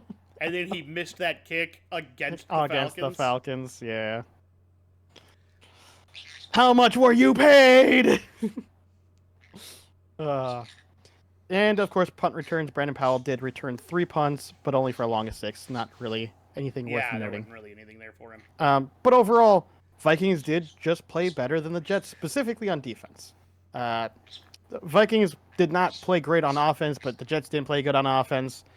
Jets defense was good, but they were not good enough, especially early on. Minnesota did take a pretty quick early lead and just kind of held on to it. Pretty much throughout most of the game, to be honest with you. So it was enjoyable in the way of we won, but I kind of wish I would have seen more from the offense. I saw way too many open receivers from Sam Darnold missing. Granted, that wet in the ball, second half, bad conditions. Oh my God, he was overthrowing people left and right. Oh, he even had some underthrows. But at the same the time, one that got me was he had, I think that it was one on the Addison, sideline pissed me off. Yeah. Wide open. Yeah, no one was near him for almost 10 yards because the defender slipped. Yeah, he fell and slipped. Yeah, it's one of those things where all I'm gonna say is in argument, in defense, knock it off, Screamy. In his defense, it was starting to rain. It was drizzly, and I did notice that Sam Darnold doesn't wear gloves, and so it's very easy to say that it's possible that his hands were just slipping on the ball. and he wasn't used to playing in that kind of environment. Hard to say. Yeah. Obviously, that is concerning because next time we see it raining and he has to play, is he going to have that problem again? I don't know. We'll have to see. But that is something to bring up as like a slight concern that maybe he doesn't do good in rainy environments. Indeed. Indeed. I should bring up we did both pick the Vikings. Oh, of course. Of course. They are now 5-0, and they will remain so through this coming week because they have a bye. Yeah, the Vikings are going to win. There's only a They're few gonna win the teams bye that can week. lose to the bye week, and the Cowboys are one of them. That is true. Somehow they do it. Every Though year. I would argue that the Jets could also have done it. So, you know. And the Panthers. They're losing all season long. I don't think we need to put that on them already, too. All right. You done? Yes, you're good. All right. I want to talk Colts at Jags. Okay. The game the Jaguars tried to lose. But didn't. Somehow, but they tried. Colts 34, Jags 37. You picked the Colts. I said this was the week the Jags would get off the schneid. I finally won the pony on that one. Let's not lie, though. You were clenching hard. You thought they were going to lose this game for sure at the end. Don't lie to me. I honestly did. I knew it. This was not a defensive game whatsoever. Neither team showed up on defense. No. No. What was it? What was the score again? It was like 30 to 36 34 or to something? 37. 34 to 32, yeah. Jesus Christ. Let's talk about it, because that was interesting. That's a way to put that. Yeah, I'll put it that way. Oh, lordy. Alrighty. So, talk about the Colts first here. Joe, talking about throwing 40 times. Joe Flacco, 33 of 44. For 359 yards and 3 touchdowns. Also, Adonai Mitchell threw 1 pass for 24 yards. Did do that. That happened. That happened. No interceptions. However, you can definitely tell. I think if they'd have had JT in this game, I think the Colts win it. Oh, yeah. Agreed. But, No question yeah, asked. definitely did not have a rushing game. Trey Sermon, 10 carries, 38 yards, a touchdown. Tyler Goodson, 5 for 26. Flacco, 3 for 22. Yeah, it was bad. Receiving, Alec Pierce, 3 targets, 3 catches, 134 yards, 1 touchdown. Josh Downs, 12 targets, 9 catches, 69 yards. Adonai Mitchell, 7 targets, 4 catches, 38 yards. Mo Alley Cox, 4 targets, 2 catches, 37 yards, 1 touchdown. Pittman Jr., 8 targets, 5 catches, 37 yards, and a touchdown. Are you seeing a pattern here? Trey Sermon, 6 targets, 6 catches, 25 yards. Tyler Goodson, 3 targets, 3 catches, 31 yards. Yeah, he was flinging it all over the place. Now, Oh, yeah. he did fumble it, and he did lose the fumble. However, Chris Lamons did recover a fumble. Zaire Franklin on defense, 10 total tackles. 2 of them were solo. In terms of sacks, you had no sacks. They did have 1 interception from Nick Cross. That's another name that I've been saying a lot recently. Kick returns, Goodson had 1 for 29. Punt returns, Josh Downs did 1 for 11. Kicking, Matt Gay, 2 of 2 field goals with a long of 37 and 4-4 on extra points. Now, let's talk Jaguars. Trevor Lawrence, 28 of 34, 371 yards, 2 touchdowns, and an interception. Now, the guy that carried the Jaguars to victory, Tank Bigsby. Oh yeah. 13 carries, 101 yards, 2 touchdowns. He also had some receiving yards that we'll get to. And he had some runs that were just like, he's running angry. I don't know who made him mad, but somebody made him mad. Oh yeah. Etienne Jr., 6 for 17. Honestly, I would start Tank Bigsby and put Etienne Jr. on the back burner after this week. I think you can still run a dual back system, but definitely have Tank be your like main go-to. Yeah, guy. he's your main go-to, and then you switch it up with Etienne. Yes. Lawrence did rush twice for 4 yards. Now, receiving, rookie Brian Thomas Jr., 5 receptions, 122 yards, and a touchdown. And he had a long of 85 yards, and he just turned on the Jets and was gone. Just gone. I don't... Wow. Guy's fast as hell. Like I know you talked about like when they drafted him that you were like concerned about just getting a guy that could blow off the roof of the top. Sometimes looks like it's working sometimes. It seems to, it works when you get it right. And whew, he's just taking the roof off. Yep. Christian Kirk also did some roof taking off. 4 of 4 for 88 yards with a long of 61 here. Etienne, 7 targets, 6 catches, 43 yards. Gabe Davis, 4 targets, 3 catches, 38. Bigsby, 1 of 1 for 28, and that was an angry 28. Bretton Strange, 4 of 4 for 24 and a touchdown. Luke Farrell, 2 of 2 for 17. Yeah, they slung the ball around pretty doggone good. Now, Gabe Davis fumbled and lost. Bigsby fumbled and recovered.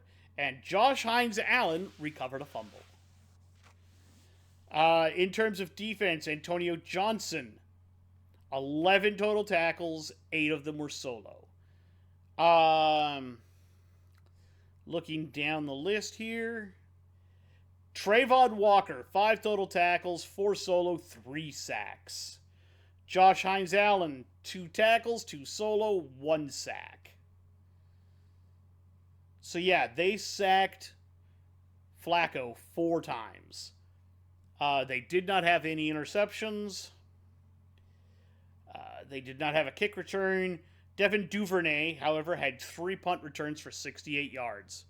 His long was 53, which was really good because that's the one I think that set him up near the end of the game to let them kick the field goal. Pretty sure it was, Cam Little, 3 for 3 on field goals, long of 49, 4 for 4 on extra points. So yeah, Jacksonville finally gets a win. They win by 3. It wasn't a great game, but it was good enough.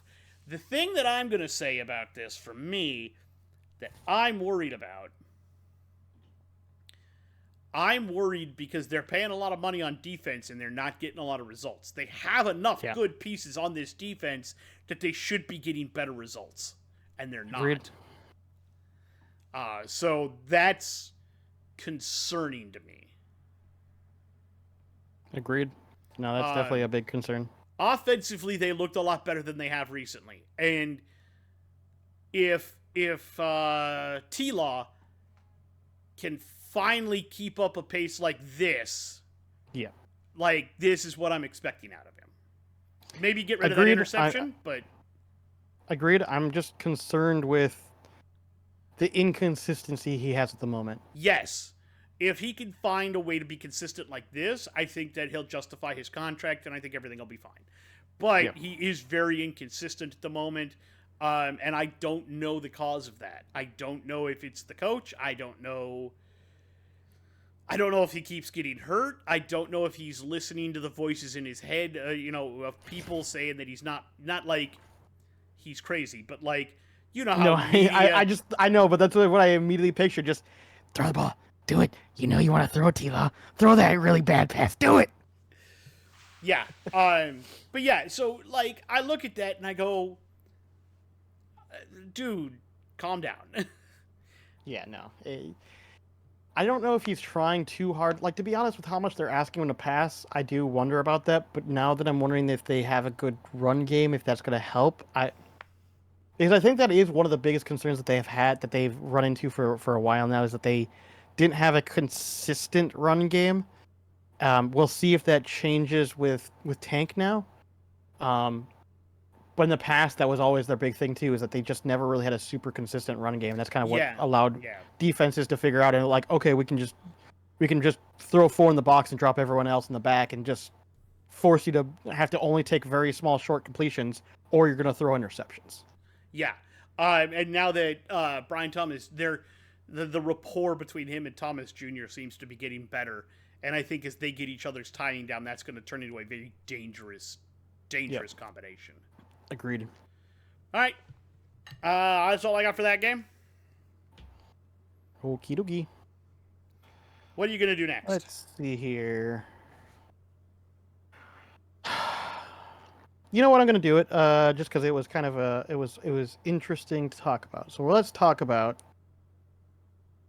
Carolina at Chicago. The Panthers versus the Bears. The Bears come out on top 36-10. This is the game that everyone says, all right, Caleb is finally here. Now I'm going to say, hold your horses. It was fucking Carolina. And I will say, you picked Carolina. I did. I picked the Bears. I was expecting Andy Dalton to have another big good game. It didn't happen, unfortunately. And in fact, he got benched and they put back in Bryce Young. Put back in Bryce Young. So I misassumed what might happen, which is fair. It happens.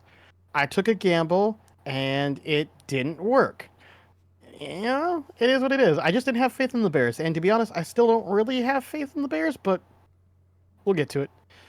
Andy Dalton, 18 of 28 for 136 yards and 1 interception. Bryce Young was 4 for 7 for 58. It was fine. People are being like, oh, Bryce Young looks good again. It's like, guys, no. He threw 7 passes. And he also threw a pick. And only 4 were completions. Huh? Didn't he also throw a pick? No, he did not throw a pick. Okay. So it's just like, relax, guys. It wasn't anything crazy. Now, Carolina doing what the only thing they can, which is Chuba Hubbard, run the ball, 13 times for 97 yards and a touchdown. To be honest, I wish his name was Chuba. I know. Chuba Hubbard would be so much funnier. But that was pretty much it. Like, even Miles Sanders touched the ball twice for only 6 yards. Like, it was like, all right, this was definitely a Chuba game. As far as receiving, Jalen Cocker. Ooh. I'm going to assume it's Coker, but it looks like Cocker, and it's hilarious. 4 receptions for 68 yards. Deontay Johnson, 3 for 23. Xavier Leggett only had 1 touch for 8. Jonathan Mingo only had 2 for 37. Like, those, it's crazy to see Jonathan Mingo and Xavier Leggett doing, like, nothing. They were drafted specifically to be weapons, and they're not doing anything. Okay. Miles Sanders, 2 for 27, and Jatavian Sanders, 3 for 13. Like, they just got really nothing going on receiving at all, except for Jalen Cocker for some reason. Couldn't tell you. Fumbles. Andy Dalton did fumble the ball twice, but they were not lost. Chuba Hubbard fumbled the ball once, and it was lost. And Tommy Tremble fumbled the ball once, and it was lost. Interceptions, no. Charles Harris got a sack, and he was the only one to get a sack. Carolina kicking. Eddie Pinheiro was 1 for 2 with a long of 27 and an extra point. Not great. Kickoff returns. Raheem Blackshear returned 3 kickoffs for a long of 43. He also returned 2 punts for a long of 11. I do want to point something out because it's funny and it relates to the Panthers real quick. Go ahead. So there's an American version of a British show. It's called Ghosts. Mm-hmm. The actor that plays the Viking, Thorfinn, he actually tried out for the Carolina Panthers in football. And recently he was a question on Jeopardy. No, that's hilarious. And what's even funnier is he responded back and said, "Thank you for reminding me of my failed football career." My response was, "Dude, you're probably better off now considering the state of the Panthers." True. That is actually true.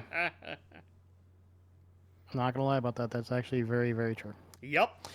Let's look at the Bears now. Caleb Williams, 20 for 29, 304 yards, 2 touchdowns. It's a great game. Don't get me wrong. It's a great game for Caleb. Mm-hmm. I still have to caveat it with the big asterisks of it was Carolina's defense. Yeah. or lack let's thereof. not hold our horses yet. Rushing. Rashawn Johnson, 10 for 25 and 2 touchdowns. DeAndre Swift, 21 for 73 and 1 touchdown. And Caleb Williams himself, 5 for 34. Pretty good. Receiving. Keenan Allen, 3 for 33. Cole Kmet, 3 for 57. DJ Moore, 5 for 105 and 2 touchdowns. Roma Dunze, 5 for 40. DeAndre Swift, 2 for 47. Man, this was a good Swift game, I'll tell you what. Finally doing what he's supposed to be doing. No fumbles. Kevin Byard had 1 interception. Andrew Billings, Austin Booker, Gervin Dexter Sr., Kyler Gordon, DeMarcus Walker all had either sacks or contributed to sacks for a total of 4 sacks on the night, which is good. Chicago kicking. Cairo Santos, 1 for 1 for a long of 33, and 3 for 4 extra points. Oof. I always think it's funny seeing a kicker miss an extra point. You really should be missing those. Kickoff returns. Josh Blackwell, DeAndre Carter, and Khalil Herbert all returned a kickoff at one point. Josh Blackwell was for 22, DeAndre Carter was for 30, and Khalil Herbert was for 28. Punting returns. DeAndre Carter had 1 for a long of 6. This is just basically the Bears doing whatever they wanted all over offensively. Yes. And even their defense. Like, this is the one thing I will say, is I am concerned about their defense only because, like, their stats weren't great, especially for, like, sacks and everything. They were just kind of okay. Even only the 1 interception. And against the Carolina offense that is hampered really badly, I would have expected a better defensive performance. So that's the main reason why I want to hold back a little bit before I go, okay, this is the Bears, they're finally getting rolling, is because, like, I still have questions on their defense, to be honest. If they go up against even a competent team, I wonder if I don't think they can motor race most teams with that defense at the point that from what I'm seeing right now. Not Obviously, yet. I could be wrong, but at the moment in time, like, I don't even know who they're facing next week, but we'll get there. I do have We'll get there. Yeah, we'll get there. I just have too many concerns. I think their offense is getting better, but I think against a good defense, they might have some struggles. And I think their defense is still suspect. We'll wait and see on that. But this was the perfect game if you want to build confidence for a young QB like Caleb Williams. Mm-hmm. This is a great 100%. Game for that. That it? That it? Alrighty. I'm going to do a game that I have some thoughts about. Mostly because I have thoughts about a specific player. Okay. Browns at Commanders, because I have some definitive thoughts on this game. Fair enough. I specifically have definitive thoughts about one player in this game. I wonder if it's the one that I'm thinking of. Probably. Did he quit on his team? Probably. So sounds like something he'd do. In this game, Cleveland lost 13-34. We both picked the Commanders to win, so we were both correct about this. So that's not too bad. What is bad? There was a point in the game when it was quite obvious that Stefanski wanted to go for it on 4th down. And he wanted to attempt to keep the plays alive. And Watson just came off the field anyway. He literally Shocking. quit. He literally quit on his own team. At this point, so something that I wanted to bring up before we get into stats, because it's something I said to you, but I want to put it out into the world. The guy who was the GM of the Browns at the time of the Watson trade is still, to this day, their GM. And I can't help but wonder if both him and Jimmy Haslam are the guys telling Stefanski that he can't switch out the quarterback. Hard to say. I mean, it's possible. I mean, it seems weird for a coach to obviously see his quarterback just falling apart and just be like, nope, he's still our guy. It's like, it just feels... Unless you just have that little confidence in his backup, like... Well, and maybe, but I doubt it because it's Winston. I know, that's what I'm saying. It just doesn't make sense. It doesn't. So I feel like there's pressure from somewhere else. Because Stefanski's entirely too smart to let this keep going like this. You would think so. However, Winston did get in for a play. Woo. So, Deshaun Watson, 15 of 28 for 125 yards and 1 touchdown. By the way, another fun stat. In the time that he has been in Cleveland, he has thrown a total of 19 touchdowns. He has settled 24 sexual lawsuit cases.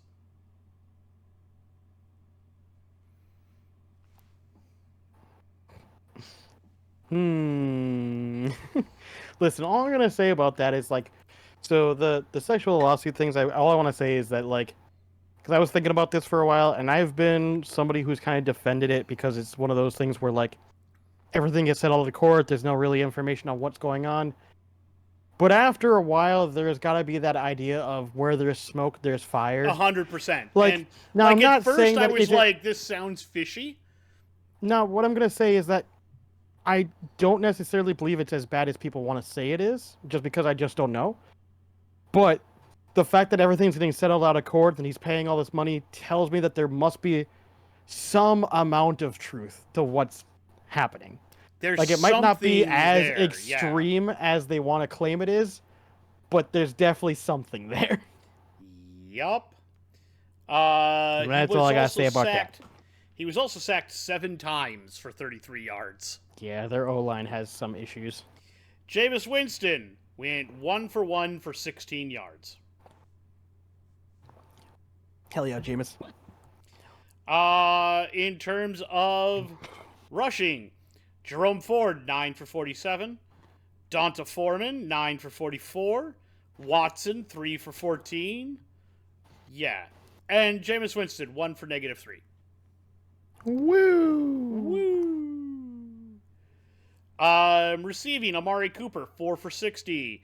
Jordan Atkins, 3. By the way, targeted 10 times. Jordan Atkins, 3 for 3 for 22 and a touchdown.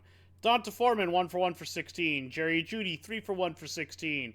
Njoku, 3 for 1 for 14. Elijah Moore, 4 for 3 for 11. So, whatever happened to you, Elijah? I thought you were going to be great when you were taken, and you have proved to be nothing more than a giant disappointment. Watson fumbled and lost it. Martin Emerson Jr. did recover a fumble. In terms of defense, their leading tackler was Devin Bush, who had 10. 8 of them were solo. Winston Reed had half a sack. Jeremiah Owusu-Koramoah had 1 sack. Zadarius Smith, hey, there's a name we know, had a sack. And Dalvin Tomlinson, hey, that's another name we know, had half a sack. You notice whose name wasn't on here? Does his name start with Miles? Yeah. Interesting. I can't help but wonder if he was hurt because he's not anywhere on the stats at all. It's funny because remember we brought that up last week. Did we? I don't remember if it was Miles last week, but it was somebody. No, it was Miles because I said the exact same thing you just said last week. And I said, no, he's got a 0 of 0 right here. He was out there apparently, but no. I don't even see him with that on here, so I can't help but wonder. That's what I was trying to tell you, is that even last time I didn't even see him on my stats. You found him on yours, but I didn't even see him on mine. So I'm wondering if there's got to be something going on there. Now, Jeremiah Owusu-Koramoah had 1 interception. Pierre Strong Jr. had 5 kick returns for a total of 124 yards with a long of 27. I'll take that. Donta Foreman also had a kick return. He went 1 for 29 yards. Punt returns. James Prosh the second, 3 of them for 26, so nothing spectacular there. Kicking, Dustin Hopkins went 2 for 2 on field goals, and he had a long of 51, and he went 1 for 1 on extra points. So, yeah. Cleveland has problems. As much as I like Stefanski, I don't know how much longer he wants to be employed there. I was about to say, like, yeah, it's not that it's not that he'll get fired. It's just more gonna be about when's he gonna finally like just go, okay, this is fucking enough. Yeah. When is he just going to say, we have agreed to mutually part ways? Whenever you hear we've agreed to mutually part ways, that generally means the coach went up and said, hey, I want out. Typically, yeah. All right. Commanders. Let's talk Commanders. And you know how out of pocket this game got because they pulled Jaden Daniels and put in Marcus Mariota. Yeah. Daniels, 14 of 25, 238 yards, a touchdown, and a pick. Was sacked 3 times, as we mentioned. Mariota, 1 for 3 for 2 yards. Hell yeah. Oh, pardon. 1 for 3 for minus 2 yards. Hell no. Rushing, Daniels, 11 for 82 yards. Eckler, 6 for 67. McNichols, 7 for 44 and a touchdown. Robinson Jr., 7 for 18 and 2 touchdowns. Yeah, I like that. Scary Terry, 8 targets, 4 catches, 112 yards. De'Ami Brown, 2 for 2 for 57 and a touchdown. Eckler, 2 for 2 for 30 yards. McCaffrey, Luke McCaffrey, 3 for 3 for 19. Olamide Zacchaeus, 3 targets, 1 catch, 10 yards. Ertz, 8 targets.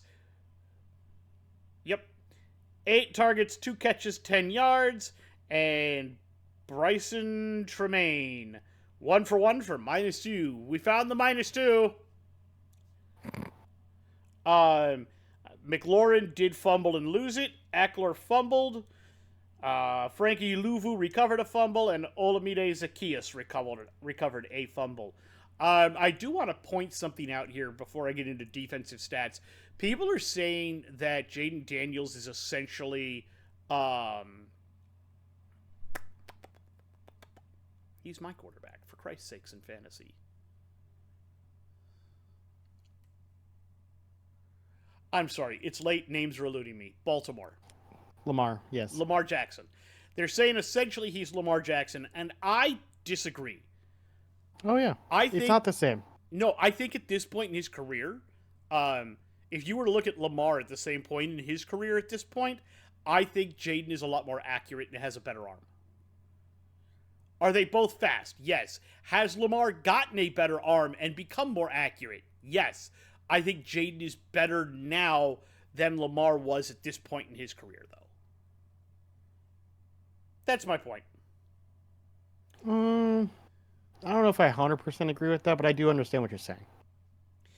Now, defensively, Frankie Louvu, 7 total tackles, 4 of them solo, 2.5 sacks.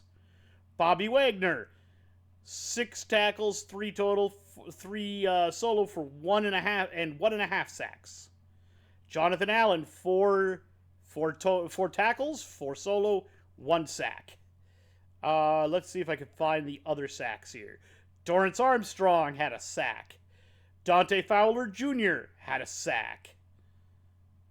And yes, I believe that's all 7 of them now. Now, they did not have any interceptions. Eckler did have 2 kick returns for a total of 46 yards. His long was 26. Zacchaeus did have 2 punt returns for 33 yards with a long of 18. Siebert, 2 for 2 on field goals with a long of 30 and 4 for 4 on extra points. So yeah, Jaden Daniels still out there making things look good, doing the best that he can. I'm really impressed with how Daniels has looked this year. Makes me feel, quite good and hopeful for the Commanders' future, considering currently, I believe they're the only team in the NFC East with a winning record. I think so. I think that's correct. I believe they're 4-1. I am as shocked as you are. I am quite certain that nobody saw this coming. Probably true on that. All right, your turn. What are you gonna play? What are you picking? Which game do you want to do? Great question. Got a lot of games still left. Yeah, we do. Hmm. Let's talk about the Arizona at 49ers game. I knew you were Arizona going to go there. wins 24-23 against the 49ers. We both picked the Niners. We both did. I debated upon picking the Cardinals. I really did. I should have, but I was a little concerned that the 49ers just had a really good defense. Yes. Um, and they still do. But they've now collapsed twice. They've now collapsed twice, yeah. Let's take a look at stats, shall we? Kyler Murray, 19 of 30. Not fantastic, but okay. 195 and 1 touchdown and 1 pick. But rushing was pretty good. James Conner... Ooh, my phone's almost dead. James Conner, 19 of 86. Kyler Murray, 7 of 83 and a touchdown, which is actually kind of good, actually. He ran a lot. Receiving, James Conner, 2 for 14. Marvin Harrison Jr., 2 for 36. Elijah Higgins, 1 for 2 for a touchdown. Trey McBride, 6 for 53. And Michael Wilson, 5 for 78. Kyler Murray did fumble the ball, but did not lose it. And then let's look at interceptions. Kazir White and Mac Wilson each came away with an interception, which is good. Defensively, Chris Barnes, Naquan Jones each had a sack on the night. And kicking, Chad Ryland was 3 for 4 for a long of 42 and 1-on-1 of extra points. Kickoff returns, DJ Dallas and Greg Dortch each had a kickoff return. DJ had a 1 for 39 and Greg Dortch was 1 for 27. Greg Dortch also had 1 punt return, but it was only for 1 yard. Looking over at the 49ers stats, however, let's see what they got going on. Brock Purdy was 19 of 35. 244 yards, 1 touchdown, 2 picks, as we mentioned earlier. Rushing, Isaac Guerrero? Sorry. 5 attempts for 22 yards. Jordan Mason was 14 of 89. I'm going to be that guy. At this point, I think 49ers should look at trading McCaffrey. Jordan Mason's obviously been doing really, really well. They seem to always find these undrafted guys or these low draft guys that are really good. Don't get me wrong, I realize Christian McCaffrey is really good, but with the constant injuries and everything, I think being a big seller there could net them some good draft capital. And We I think could that's hope, but I feel like part of the reason they lost this game is because there's a whole section of the playbook that revolves around Christian McCaffrey not just being a running back, but a receiver threat as well. Maybe. Which Mason doesn't actually bring to the table. Well, it's not that he doesn't bring it, it's just that they don't ask him to do it more. I just feel like he can do pretty much the similar roles. Is he as explosive as McCaffrey? No. But when you have somebody who's as explosive as McCaffrey, literally in some cases, like, you can't keep him on a team with how much money he's asking. Like, it just... I think realistically the 49ers are good enough without him that I don't think he brings enough to say that he would by himself have won, like him being on the field instead would have won this game, is what I'm saying. I just don't believe that. Maybe I'm wrong, but I think it might be more beneficial to move on, especially because of the fact he's now aging, injury prone. You know, maybe it's best to... Now, it depends on what is offered, obviously. If they don't get offered enough, I would say a second round pick at minimum. Like, if they don't even get that, then okay, maybe not. But, like, I feel like it might be time to flip it. That's all I'm saying. Brock Purdy, 4 for 33 as well on the ground. Receiving, Brandon Ayuk finally had a game. It took so long for him to finally get involved. Like, it almost didn't justify how much he was getting paid, to be honest. 8 for 147. George Kittle, 8 for 64 and a touchdown.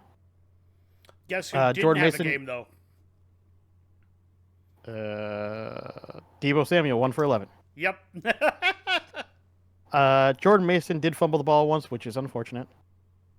Oh, my battery is draining really fast. What the fuck is hogging my battery?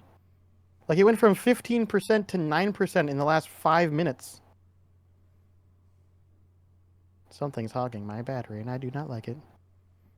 Because before I came home, I was at, like, nearly 100%. So something's draining my battery. Mm. Probably the NFL app, to be honest with you. Anyways, I'm gonna have to plug in my phone before it dies. Let's see here. Nick Bosa had 1 interception, which is kind of funny to see him get involved a little bit. Defense. Leonard Floyd had a sack, and he was the only one that had a sack. To be fair, sacking Kyler Murray is incredibly difficult. Yeah. Very fast and very small. Yep. Interesting. Their kicking is very weird. I did not expect this. Jake Moody was 2 for 2 for a long of 28 and 2 on 2 for extra points. But apparently Mitch Wazowski kicked a football 1 for 1 for a long of 26. Okay, Daddy. I didn't realize that. I didn't realize they had 2 kickers on their team, but they do. Sure that's and not kickoff the punter return as well? It might be, but it's not for punting. It's specifically for kicking. You kick a field goal. Oh yeah, it is the punter. He's listed as the punter. Mitch Wiskowski, 1 punt. So apparently they at some point had to have him punt because Jake Moody went down, maybe. Maybe. And kickoff returns, Isaiah Garando had 1 for 32.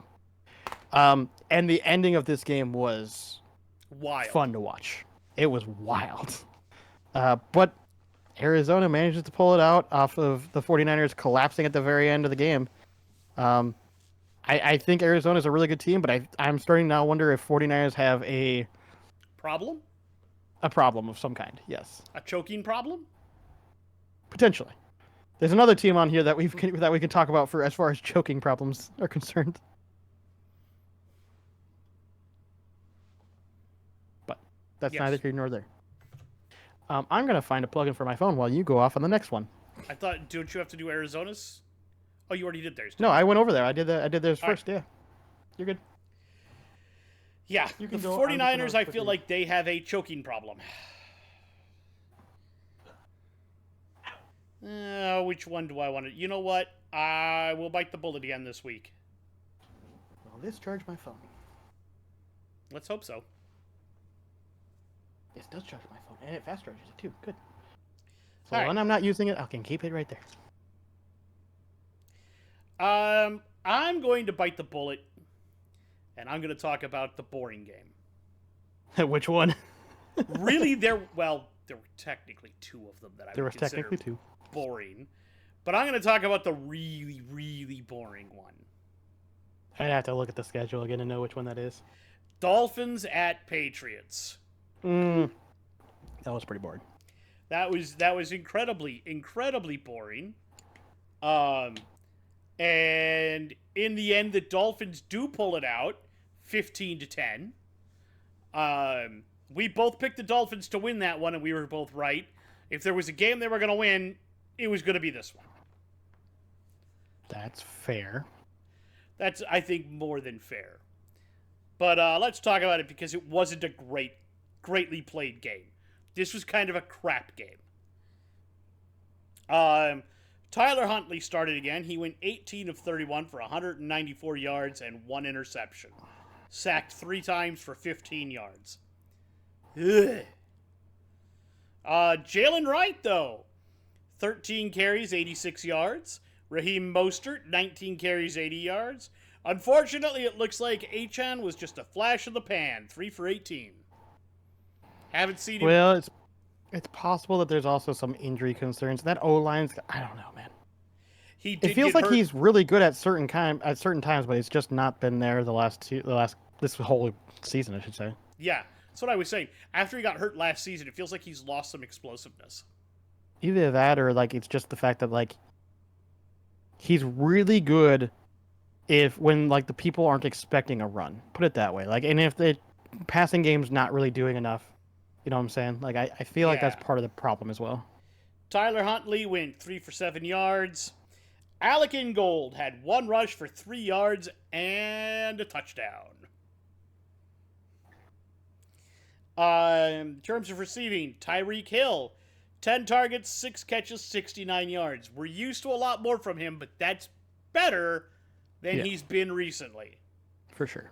Jonnu Smith, 8 targets, 5 catches, 62 yards. Waddle, 8 targets, 4 catches, 46 yards. Raheem Mostert, 2 for 2 for 18. Hey, guess who got into this game? Odell Beckham Jr. But he only had one target that he failed to bring in. Durham Smythe also had a target that he failed to bring in. And HN, one target, one catch, -1 yard.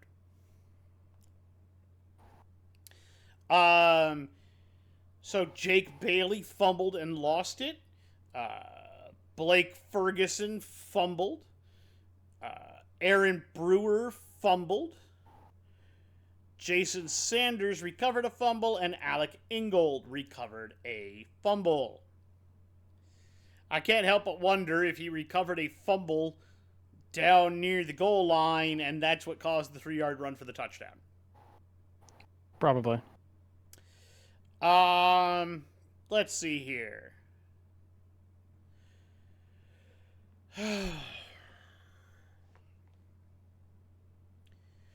So, in terms of defensive stats, you had Marcus May had 9 total tackles, 5 solo.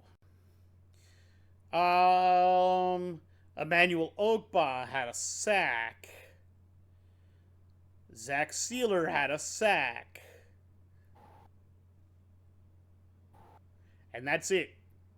They did not have any interceptions. Braxton Berrios did return 1 kick for 19 yards. He also returned a punt for 12. In terms of kicking, Jason Sanders, 3 of 4 on field goals for a long of 54. No extra points kicked. Yeah. So that was a weird game. Let's talk about the Patriots real quick. Brissett, 18 of 34, 160 yards, no touchdowns, no interceptions, 2 sacks for 12 yards. Stevenson finally got back into the saddle again. He went 12 carries for 89 yards and a touchdown. Did he ride your bench this week? Who? Ramondre? No, I actually had to play him due to JT being out. JT being out? Well, Yep. Looks like he did all right for you. He did, but again, remember, as I texted you, I lost by less than a point. And we'll get to the one player who could have saved me on that if I would have known he was going to play really well for the Giants.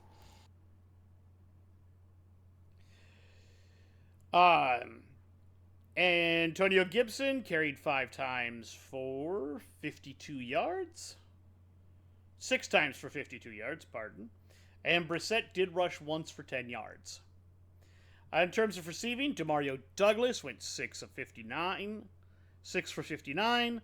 Boutte had 2 catches for 34. Hunter Henry, 2 for 32.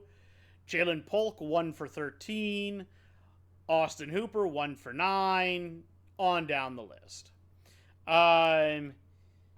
Isaiah Bolden did recover a fumble. In terms of defense,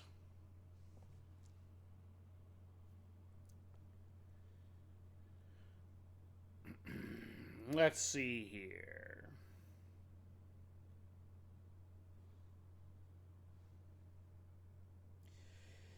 Sacks from Daniel Ikola. I cannot say that last name. He had half a sack. Anfernee Jennings had half a sack. Jacqueline Roy had a sack. Joshua Uche had a sack. And that's all 3 of them. And Christian Gonzalez had a pick. In terms of kick returns, Gibson did have 1 return for 24 yards. And punt returns, Marcus Jones had 1 for 15. Sly, 1 for 2 on field goals. His long was 38, and he was 1 for 1 of extra points. So, yeah, Miami won this game, but I don't really know if you can consider this a football game.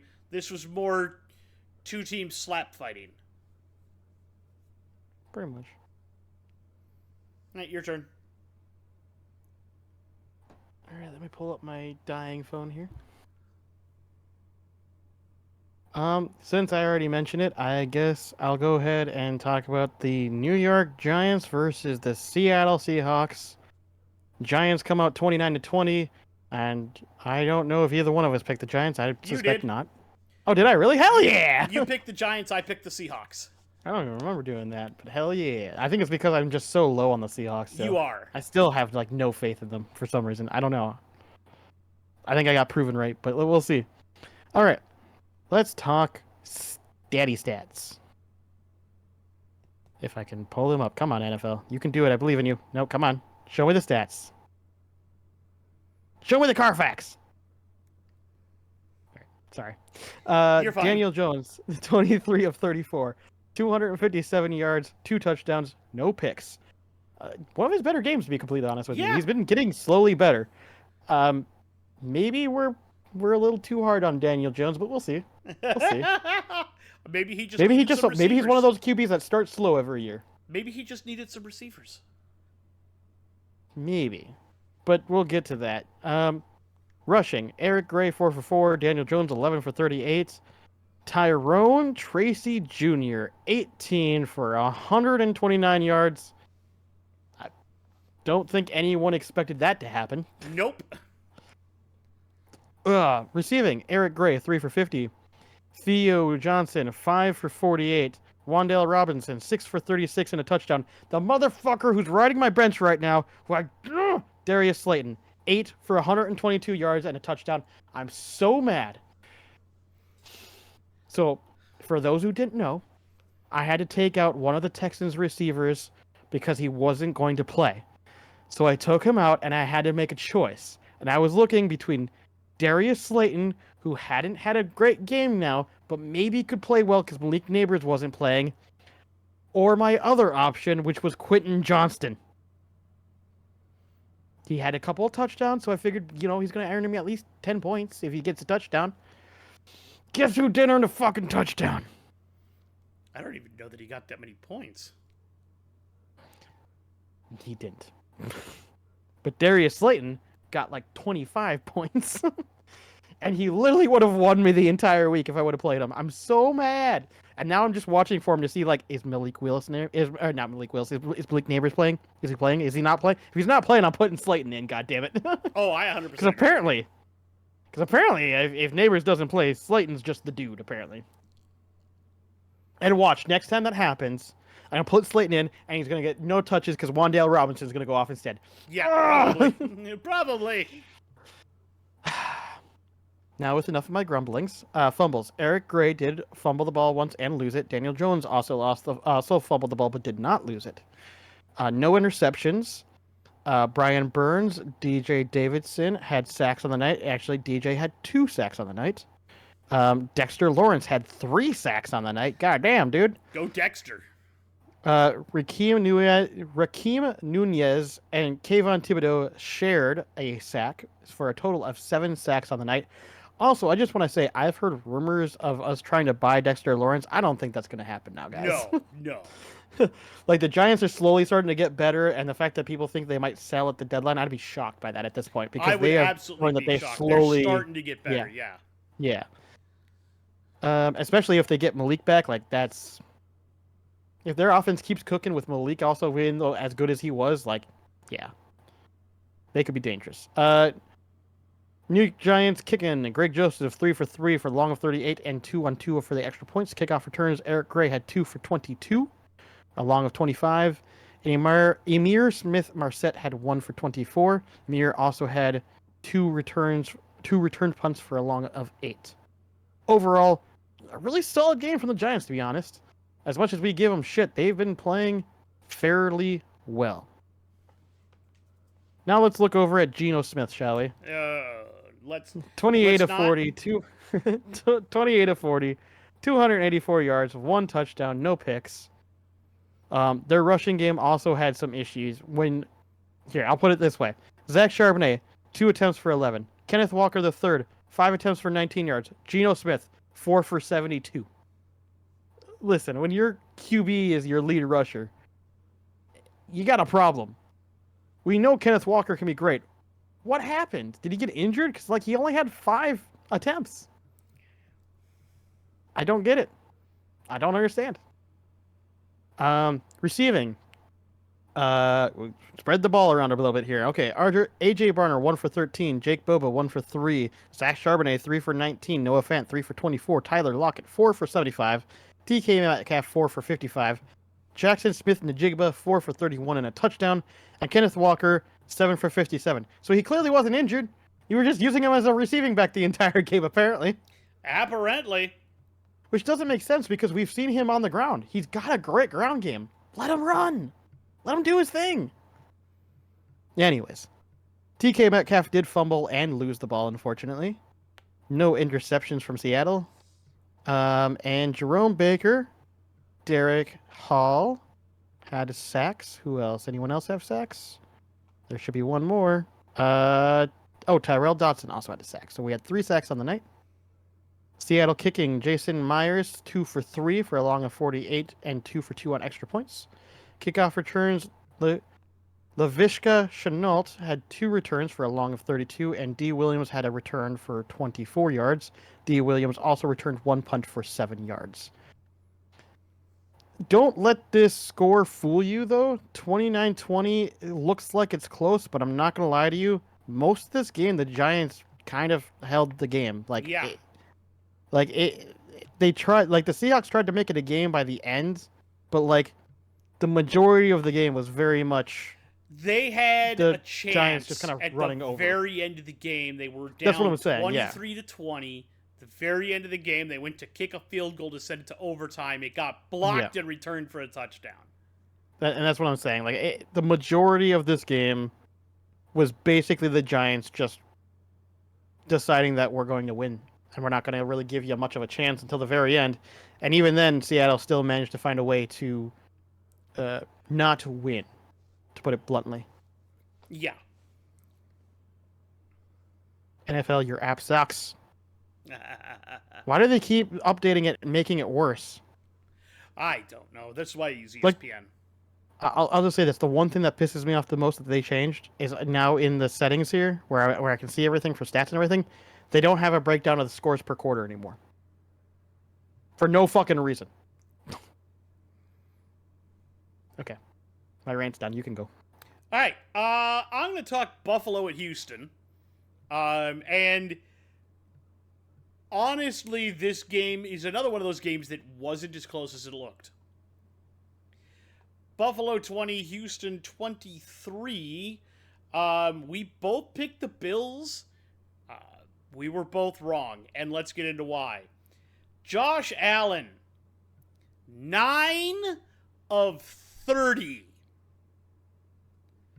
for 131 yards and a touchdown and was sacked once. That's atrocious. And I don't know who to blame it on. Do I blame it on Josh? Do I blame it on his receivers? Do I blame it on McDermott? I mean, to be fair, I did see several passes just get dropped when he placed it right on their chest. So partially, definitely receivers, but it might also be partially Josh. Hard to say. Rushing, James Cook, 20 carries, 82 yards, 1 touchdown. Cook showing up, trying hard. Allen, 4 for 54. He's out there trying. I think his receivers are just fucking stupid. Nice. Ty Johnson, 3 for 15. Receiving, Keon Coleman, 5 targets, 1 reception, 49 yards and a touchdown. Dalton Kincaid, 6 targets, 2 catches, 34 yards. Mac Hollins, 6 targets, 2 receptions, 27 yards. James Cook, 3 for 2 for 17. There you go. Ray Davis, 2 for 1 for 4 yards. MVS, 3 targets, no catches. Curtis Samuel, 4 targets, 1 catch, no yards. Dorian Williams recovered a fumble. He also had 12 tackles, 10 of them were solo. In terms of sack, Dwayne Smoot had a sack, and that's it. And Terrell Bernard did pick off the ball once. In kick returns, Braden Codrington had 1 for 26. He also did have a punt return, but it's not worth talking about. Tyler Bass went 2 for 2 on field goals with a long of 38 and 2 for 2 from extra points. Houston. Why did Houston win? CJ Stroud went 28 of 38 for 331 yards. 1 touchdown, 1 interception, 1 sack. The interception was pretty bad. It was. I'll be honest, he shouldn't have thrown that ball. But you know what? Overall, still really good game from Stroud. Akers, 9 carries, 42 yards, 1 touchdown. Dare Ogunbowale, 15 carries, 30 yards. CJ Stroud, 3 for 27. When they get Mixon back, this team is going to be super dangerous. Oh, yeah. In terms of receiving, Diggs, 8 targets, 6 receptions, 82 yards. Nico Collins, 2 for 2 for 78 and a touchdown before he had to leave due to hamstring injuries. Unfortunately, that's another reason why I lost, because he was doing really well up until that point. Yep. Daria Goombawale, 7 targets, 6 catches, 57 yards. Tank Dell, 4 for 4 for 38. Dalton Schultz, 6 for 4 for 34. Xavier Hutchinson, 3 for 2 for 31. So yeah, these guys are really clicking. There's a reason they're 4-1. Stroud, unfortunately, also fumbled and lost it. In terms of defense, Aziz Al-Shair had 7 total tackles. 5 of them were solo. The sacks came from Khalil Davis, who had a sack. And that's the only one. There were no interceptions. Robert Woods, hey, wow, he's still around, had 1 kick return for 31 yards and 4 punt returns for 66 yards. He had a long of 36 on that, so that's pretty good. And Kami Fairbairn, 3 for 3 on field goals with a long of 59 to win the game. And 2 for 2 on extra points for 11 total points for him. Yeah, they won the game on Fairbairn's leg. Now, Stroud put them in that position by tossing a beautiful deep ball at the end of the game. So all credit to him for that. But yeah, the Bills, there's something wrong there. I don't know what it is. The Texans are trying to make things work without 2 of their top playmakers. And they're still doing it. Yes. So, bully for them. Mm-hmm. Your turn.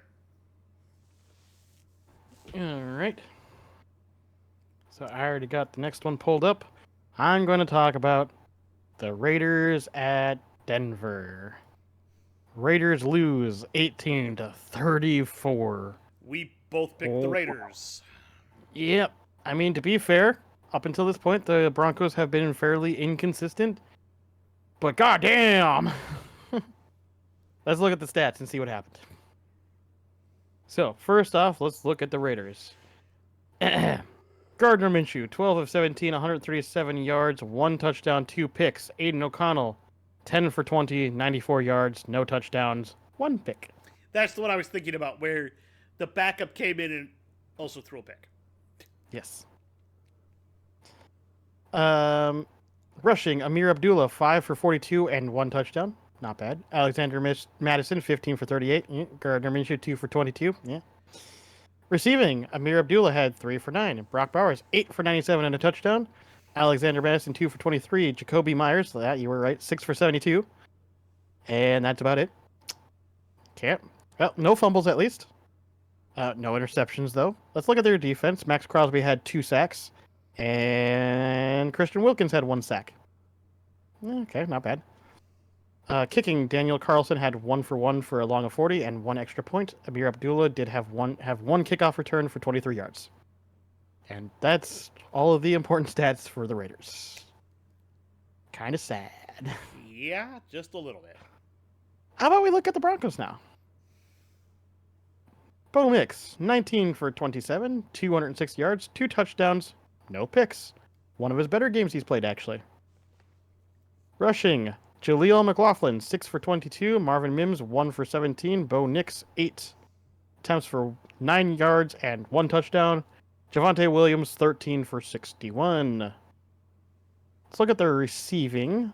Oh, wow. A lot of people receiving the ball here. Not a lot of big yards, though. Troy Franklin, 1 for 20.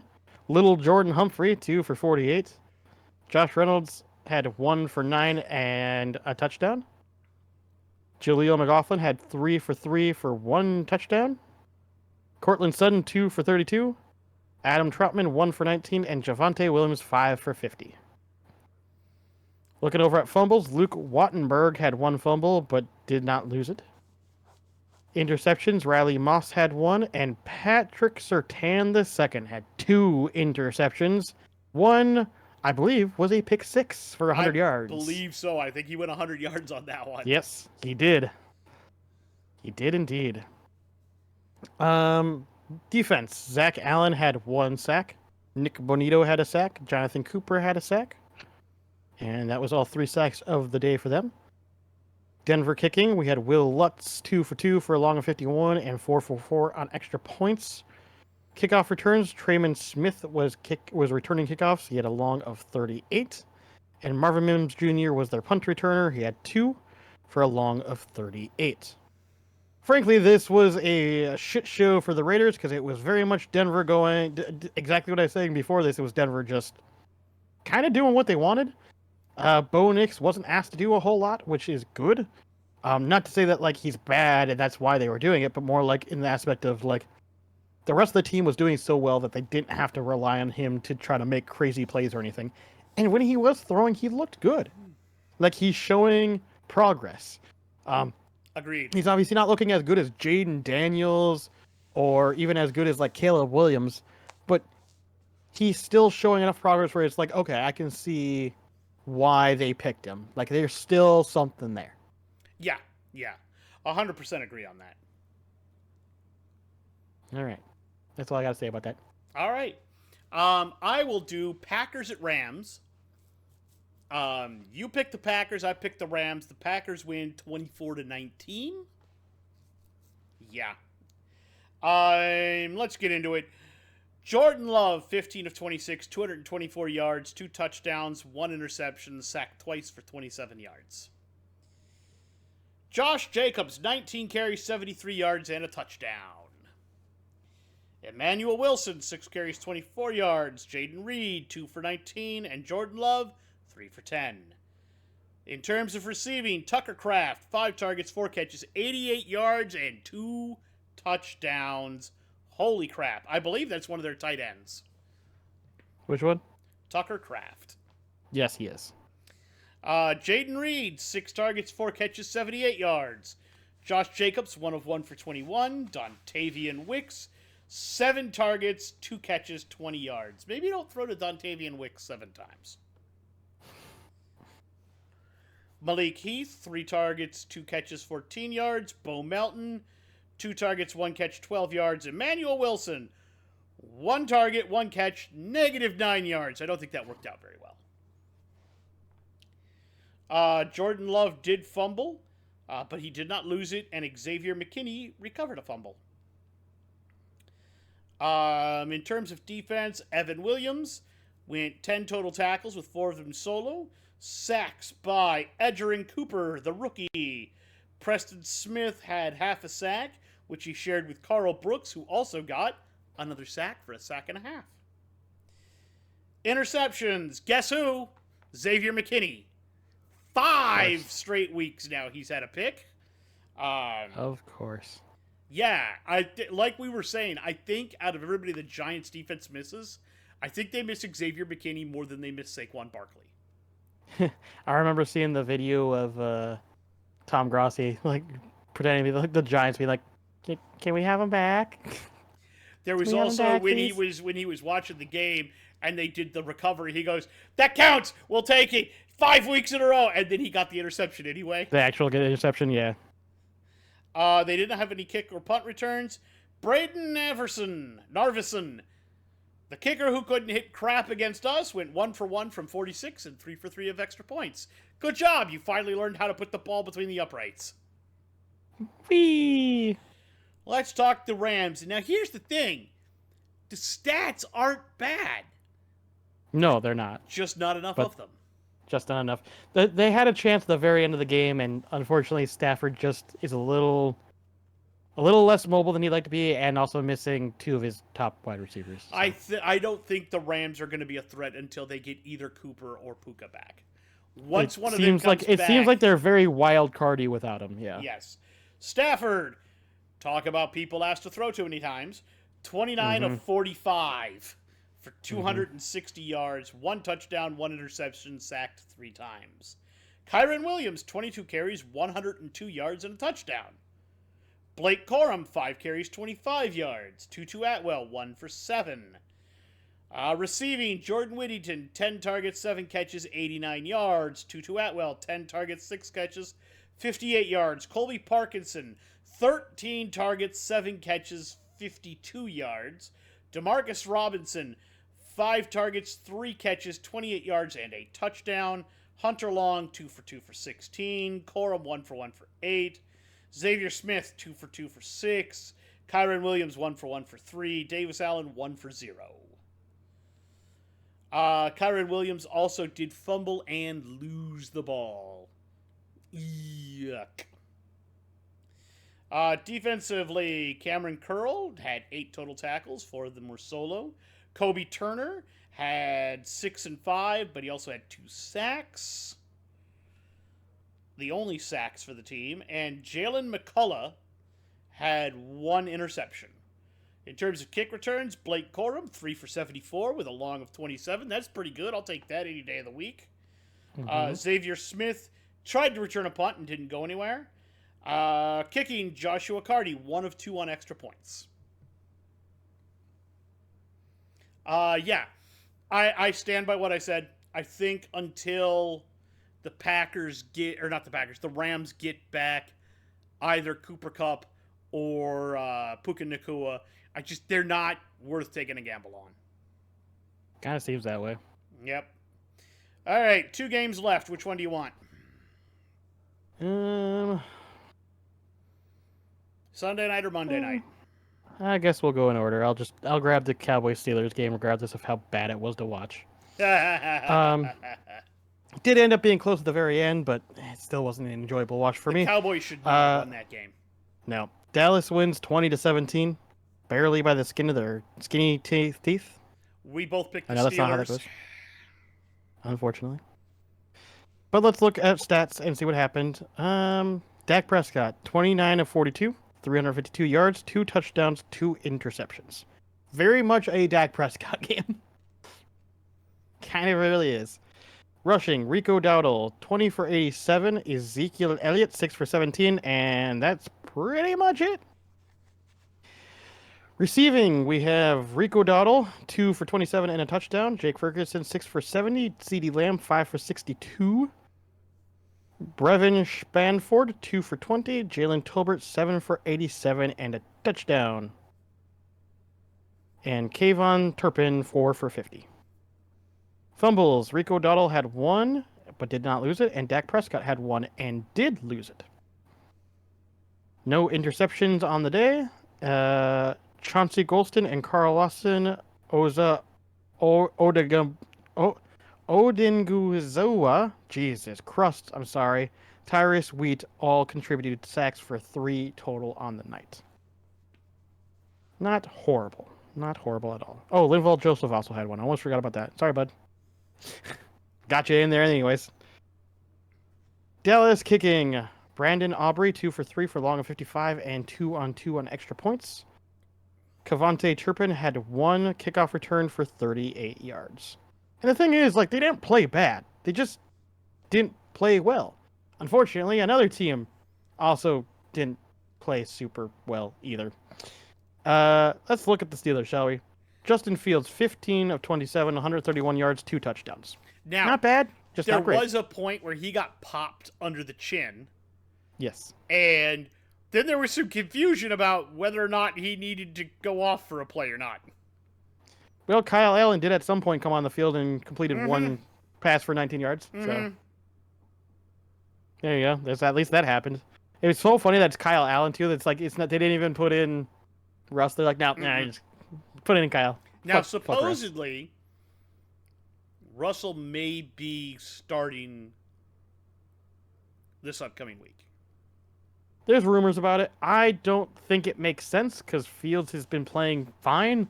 Sure, this wasn't his best performance, but it certainly, I mean, like I said, stat-wise, doesn't look that bad. No, and I would keep him in there, but... Yeah. Maybe Russ has got something cooking. But if that was true, why wouldn't they have played him early? I'm just saying, it just feels weird. Mm-hmm. Anyways, Justin Fields, 6 for 27 for rushing. Najee Harris, 14 for 42. Not really anything else worth talking about there. Looking at the receiving side, we had Pat Freiermuth had 3 for 22 and a touchdown. Najee Harris had 2 for 35. Connor Haywood had 2 for 23 and a touchdown. Van Jefferson had 3 for 26. And George Pickens had 3 for 26. Justin Fields did fumble the ball but did not lose it. Pat Freiermuth did fumble the ball and did lose it, unfortunately. Dante Jackson and Joey Porter Jr. each coming away with an interception, which is good.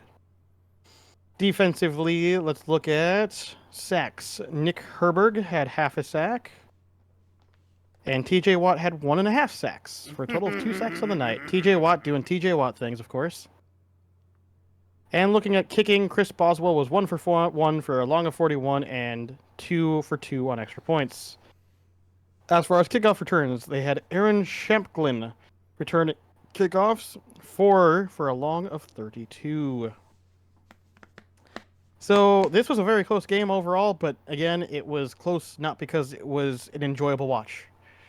It was close because neither team really did a lot. I mean, like I said, Cowboys did, I guess they did quite a bit at some points, but like it just, yeah, it was one of those games that you're just watching it and you're just like, I mean, things are happening, but they're not entertaining happening, No, you know? that was like a it's very just like dull game. Yeah, it was just kind of a dull game. Unlike the one I'm about to talk about. Yep. Go All ahead. right. Saints at Chiefs. Final score, Saints 13, Chiefs 26. I picked the Saints, you picked the Chiefs. You win, and that also means you take the week by 1 game. Woo! Finally won a week. Before I talk stats, there is one person I want to mention because I think this is hilarious. I'm also going to mention Taylor Swift, but there's a reason for this. She was obviously at the game. Hold on. Of course. This is where it's funny because there's a Incredibly tie-in. glittered up, by the way, too. Huh? Incredibly glittered up, too, by the way. Hold on. Like, There's holy an shit. actual reason for why I'm mentioning this. Uh-huh. All right. Kalen Saunders. He's a defensive lineman for the Saints. Uh-huh. He had an interception in the end zone. Yes. His brother is the head of the backup dancers for Taylor Swift's Eras Tour, and he was up in the suite with her. Of course. And they asked him, apparently, there was an interview with him at one point, who he's rooting for, and he said, hey, she's my boss, he's my brother. That doesn't really answer the question, No, does it doesn't. That's a non-answer if I've ever heard one. That's a non-answer. Now, there is a play I want to talk about because it's the one that everybody's been fucking talking about. At some point or another, they had 3rd and God knows forever. It was pretty long, yeah. Yeah, 3rd and ridiculous. So, they're trying to get into position for a field goal. Pat Mahomes tells Kelsey, hey, I'm looking for you. We're just going to try to get in range for the field goal. It's going to you. So, of course, Kelsey catches the ball, and what does he do with it? Pitches the ding-dong thing over to Sam J. Pirine, and they get a 4th and 1, which they would then convert. And everybody's just like, they asked friggin' Andy Reid about it, and he says, well, we run it in practice all the time.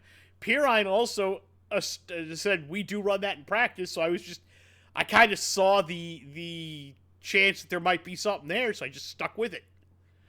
Pat was the guy who said, I just told him we were trying to get enough to kick the field goal, and then he pitches it halfway across the field, and I'm just like, what are you do? It's like talking to my daughter. He said, it's like talking to Peyton, I believe is his daughter's name. Yeah. And, like, you know Travis is going to do whatever he wants to do. At this point, I feel like he's out there having fun. This is like playground school stuff to him. I've won so many accolades and so many awards and so many Super Bowls that let's just have fun and do dumb stuff. Yeah, that's more or less kind of the way it comes across sometimes. And it works, which I don't understand, but It shouldn't work. it shouldn't, but it does. Like anybody else does that, it would be, it would not only fail, and everyone would laugh at you. All right, let's talk some stats for a minute. Derek Carr, 18 of 28, 165 yards, 2 touchdowns, 1 pick, 1 sack. Got hurt. Hainer came in relief, 2 of 7 for 17 yards, and that's it. Rushing, Alvin Kamara, 11 of 26, Hainer, 2 of 11, Jamal Williams, 2 for 9. Yeah, the running game never really got off the ground this week. Nope. In terms of receptions, Rashid Shaheed, 9 targets, 4 receptions, 86 yards, 1 touchdown. They kept trying to go deep to him. There was one time, outright, I could say they should have called pass interference because he was mugged, but they didn't call anything. Kamara, 8 of 6 for 8 targets, 6 receptions, 40 yards. Juwan Johnson, 5 targets, 5 receptions, 31 yards. Foster Moreau, 2 targets, 2 catches, 13 yards. Chris Olave, 4 targets, 2 catches, 10 yards. And Mason Tipton, 4 targets, 1 catch, 2 yards. No fumbles. In terms of defense, Demario Davis, 11 tackles, 5 of them were solo. Brian Breesy had a sack, and Chase Young had a sack. And as we mentioned, Kalen Saunders did have that interception in the end zone for 37. He took it back out for 37 yards, which that's impressive for a dude that's 320 pounds. Oh, yeah. Kick returns, Jamal Williams did 2 for 47 with a long of 25, and he had 1 for 38. He also had a punt return for 10. Groupie did not kick any field goals and was 1 for 2 of extra points. Chiefs.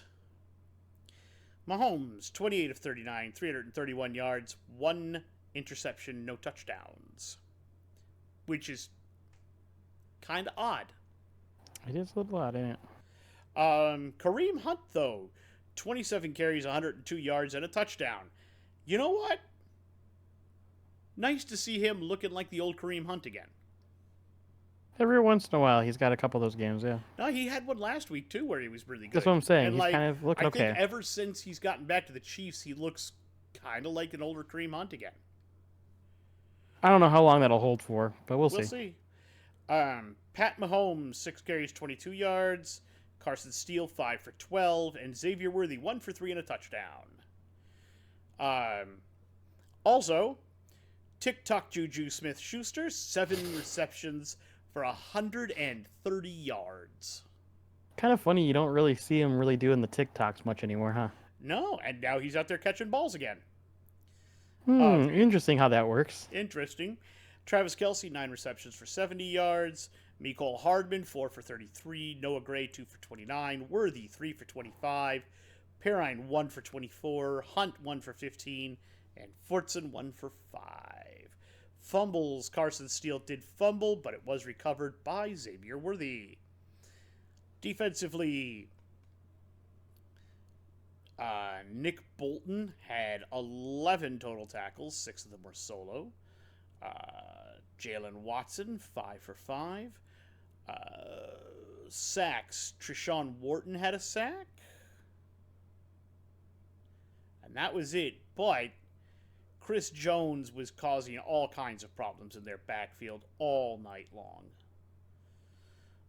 Brian Cook had an interception. In kick returns, Carson Steele, 2 for 54. Sky Moore, 1 for 15. Mecole Hardman had 4 punt returns for 32 total yards. Harrison Butker, 4 of 5 on field goals with a long of 38, and 2 of 2 on extra points. There you go. And Very that nice. will end the week. Let us do some talking in terms of, let's see here. Let's do Showers, Inferno, Game Ball rankings. Or no. Showers, Inferno, Game Balls, Potatoes rankings next week. How does that sound? Sure. Showers. You want to start? Sure. Aaron Rodgers hit the showers. I don't even need to explain myself. You've been playing like shit. You know it. Brock Purdy hit the showers. That was a trash game. It was kind of bad. Was not one of his top tier games for sure.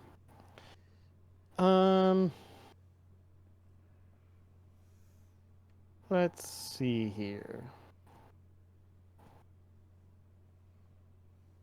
Who do I want to go at here? Kind of feels a little unfair, but at the same time, Derek Carr hit the showers. I realize he took a shot, but at the same time, like, the last couple of weeks haven't been good, and you know it too. Whoever that Bengals kick holder is, hit the showers. Fair. Go learn how to hold kicks.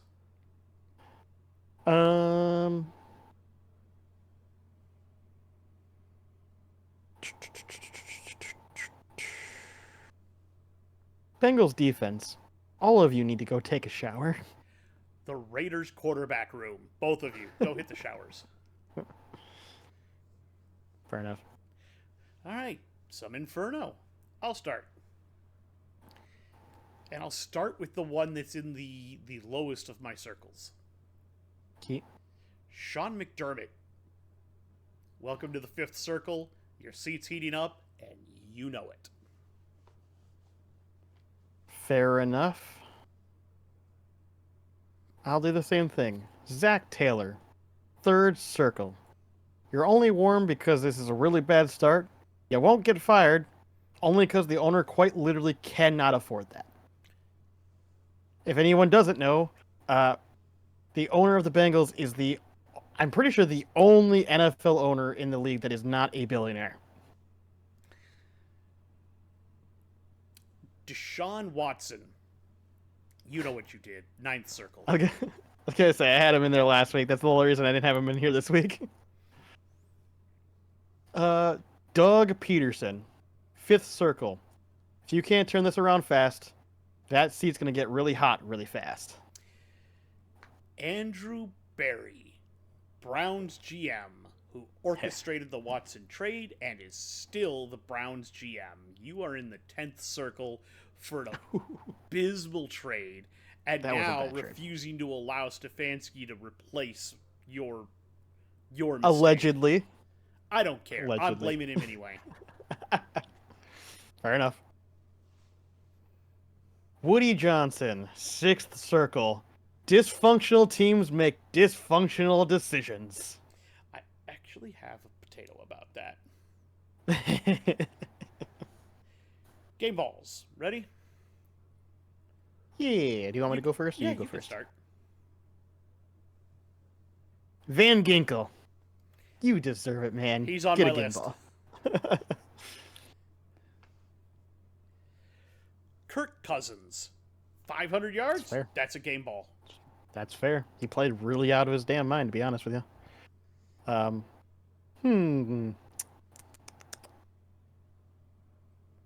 You know what? Screw it. I guess we're doing two back-to-back. Xavier McKinney. You can also get a game ball. I'll take that. I'll take that for 5 interceptions in 5 weeks. Yeah. Exactly, yeah. Tank Bigsby. Game ball. That's fair. That's fair. I'm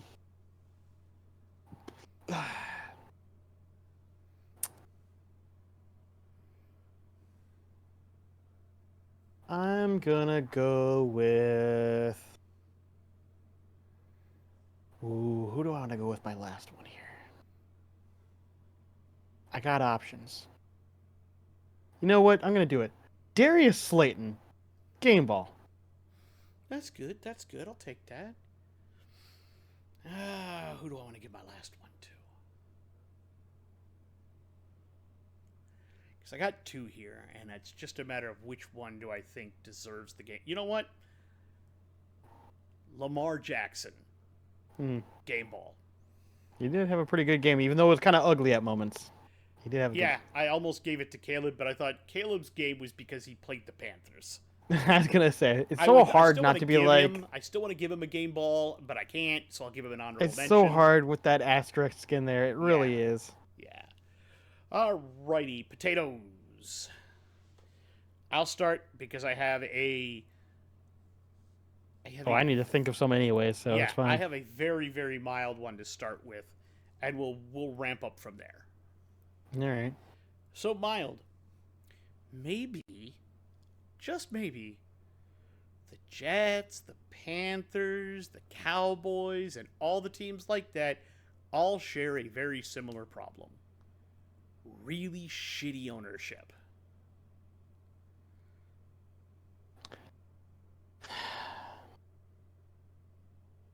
I don't know if I necessarily agree, only because I don't think really the Jags have shitty ownership. I mean, I didn't say the Jags, I said the Panthers. I thought you said Jags. Jets, Panthers, Jets. and Cowboys. You said Jets. I misheard that. Cowboys is a slight stretch. I can understand why you put that in there, though. I think that's the only one that I could maybe argue that it's not necessarily a shitty owner, just an aging one. That is a little different. Even when he wasn't aging, like, he got rid of their head coach because he said a monkey could run the team. Again, I don't necessarily think it's a shitty owner. It's just once in a while, an owner with an ego, a slightly older now one too, like that. Don't get me wrong, that does play effect, but you also can't be like, you know, they won so many Super Bowls. It's hard to be like, yeah, that he's completely dysfunctional. Thing about Al Davis while he was alive. I know. I'm just saying you can't say that he's, and I don't think Al Davis was a shitty owner either. I think he had moments of being dysfunctional, just like Jerry Jones is. But in comparison, the other two, if we look at the Panthers and Jets, they don't have that success at all, not even close. And that's the difference. What I'm saying is that, like, if we're comparing slightly, there is that slight outlier. However, I will still mostly agree because, as we know, it really does come down to ownership. And if you everything, have a toxic, as my dad says, owner, it does seem to infect everything. I was gonna say, as my dad has said, and I listen to what Mike Florio said, which is, shit rolls downhill, and owners, whenever if we imagine the team being a giant pot, the owners have the biggest spoon for stirring, and what the owners want, they get, regardless if it's a good decision or not. Mm-hmm. And so you're right. Owners that can't let the operations run the operations and want to put their fucking spoon in that pot too much, they tend to ruin things. Mm-hmm. So I agree. I'll mostly agree with that. All right.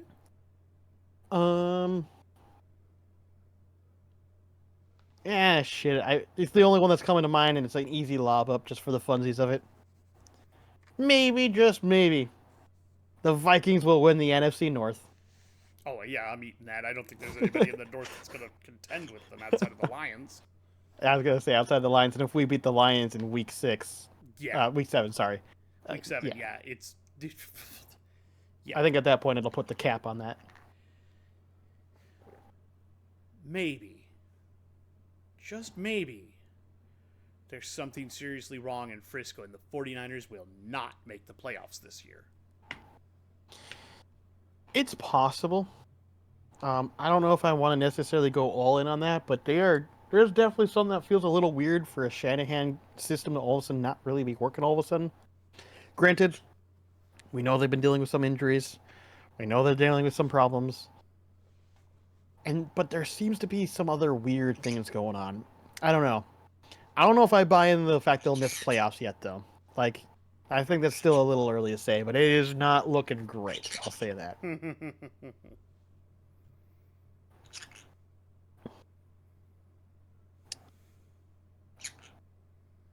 Maybe.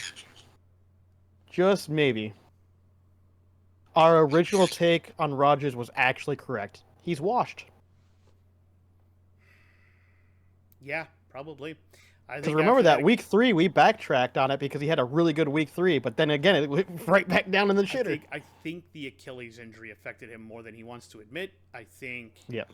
he wasn't. So if you look back even to his last season in Green Bay, he wasn't the Rodgers. No, he wasn't a perfect.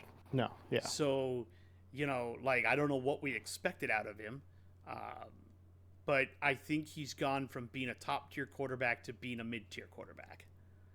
Kind of feels that way. Yeah. Yeah. I think he's still got the intelligence to play the position. I just don't think his body is doing what he wants it to do anymore. Wants it to do, yeah. Yeah. And I think that he's too hard-headed to admit that that's a problem. It's very possible, yeah.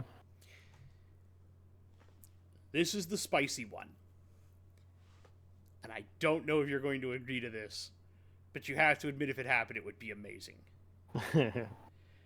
Maybe. Just maybe. The Super Bowl this year will be a titanic clash between two undefeated teams. Oh, no. No. It's hard enough for one team to go undefeated, let alone two.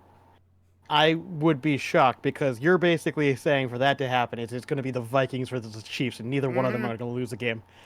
I would be fucking... I think I would shit my pants if that happened. I think I would forcibly. Be really cool though, because then it'd be interesting to see. Then you're definitely going to have somebody joining the 72 and Dolphins. And don't get me wrong, there would also be an interest of it because of the history of what was it, Super Bowl? I don't remember which one it was, like 3 or 4, where it was the Chiefs versus the Vikings then as well, with the Vikings being an actual originally the intended favored in that game, still lost, but. Regardless, like the history there is nothing. If nothing else, is interesting. On top of which you have the 72 Dolphins. Yeah, like don't get me wrong. Could it actually still be Vikings Chiefs Super Bowl? Yes, and I think that'd be very interesting. I just think the odds of them both going undefeated all the way through playoffs to the Super Bowl, I just don't think that's likely. I think we're talking less than a % chance of that actually happening. But it would be really cool. Because I don't think that's ever happened. At all. I don't think. Yeah, no, that's never happened. Never. The only team to ever go all the way undefeated through the Super Bowl is the Patriots, right? 1972 Miami Dolphins. Oh, that's right. But the Patriots only had the regular season that was all the way through. They made it to the Super Bowl undefeated and then lost to the Giants. No, they also had an undefeated season, but they lost in the playoffs. No, they lost in the Super Bowl that year. That's the only. Yeah, that's what I'm saying. They were fully undefeated up until that point. Yes, they were undefeated and then lost in the Super Bowl to the Giants and Tyree's fucking helmet catch. That was still great. All right. Can I think of one last good spicy one? Let's see here.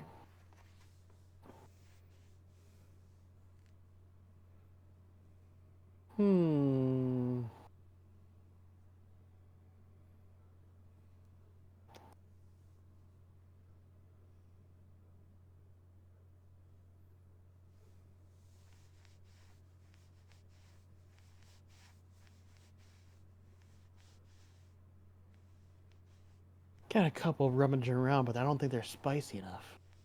You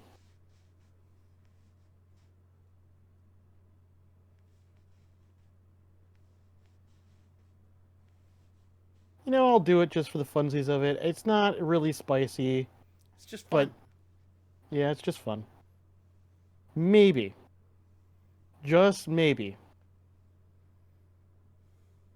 Bryce Young will have a Darnold-like career, where eventually he'll get traded to a really good team, and he'll be really good.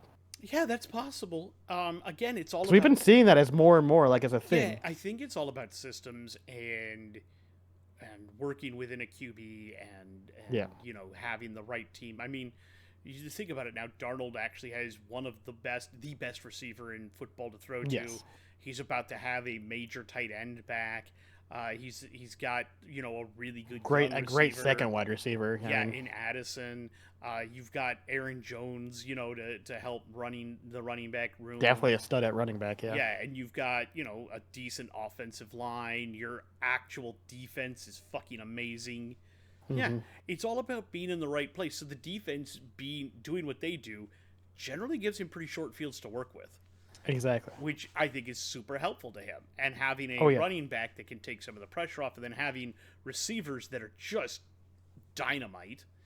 Yes. I think all of that is super helpful to a guy like Bradford, and I think just being in the right place at the right time. What? Wrong name. Oh, Darnold.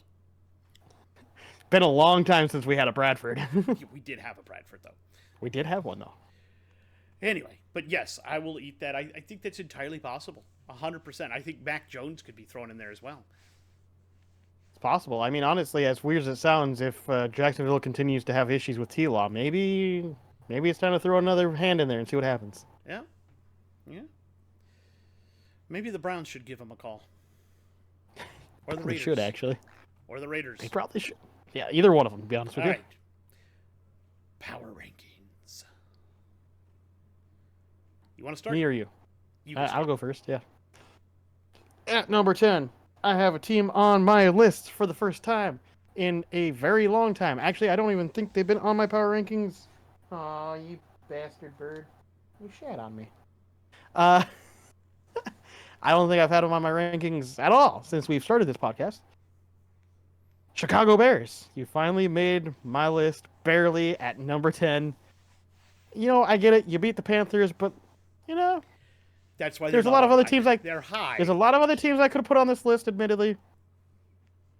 But most of them I didn't really trust that much, and the Bears are at least an interesting team to follow, if nothing else. Yeah, okay. My number 10 is the Seahawks. The only reason you're here is because you currently lead your division. I can't do it, man. As you know me, for whatever reason, I have a hatred for the Seahawks, and I don't know why. I understand. They were the other two I did debate on putting on here, actually, to be honest with you. But yeah, they're number 10 for me. Fair enough. Number 9, I have the Atlanta Falcons.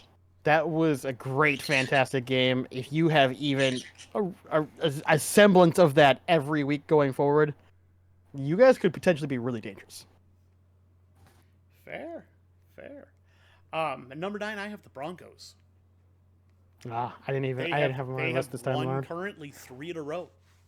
Yeah, I didn't put them on my list yet, but They're on my list it's also because for me. they have a good winning streak going. They do. They looked really good last week. I think they're starting to gel. There's some of that. I would just worry about the opponents that they beat and haven't been, as we've now figured out, not exactly great. So there is some of that to take into account there. Yeah, I get it. Obviously, you can make that same argument for me with the Bears, so I get it. Yeah. Number 8, I have the Tampa Bay Bucks. It feels a little low, but that's only just because I feel like this between 4 to 8 spot, there's just a lot of teams you could easily kind of intermingle around a little bit. To be honest with you, that's just me though. Bucks for me just happen to fall a little short, especially after that Falcons loss. While the Falcons aren't above them, that's a game that you guys really needed to win to really look cemented in your division. And unfortunately, falling to the Falcons, you have now given the Falcons a real opportunity to take that division from you. 100%. At number 8, I have the Bills. You guys don't look very good right now. You need to pick it up, but your division isn't exactly pushing you. Fair enough. Speaking of the Bills, I have them at 7 for all the same reasons.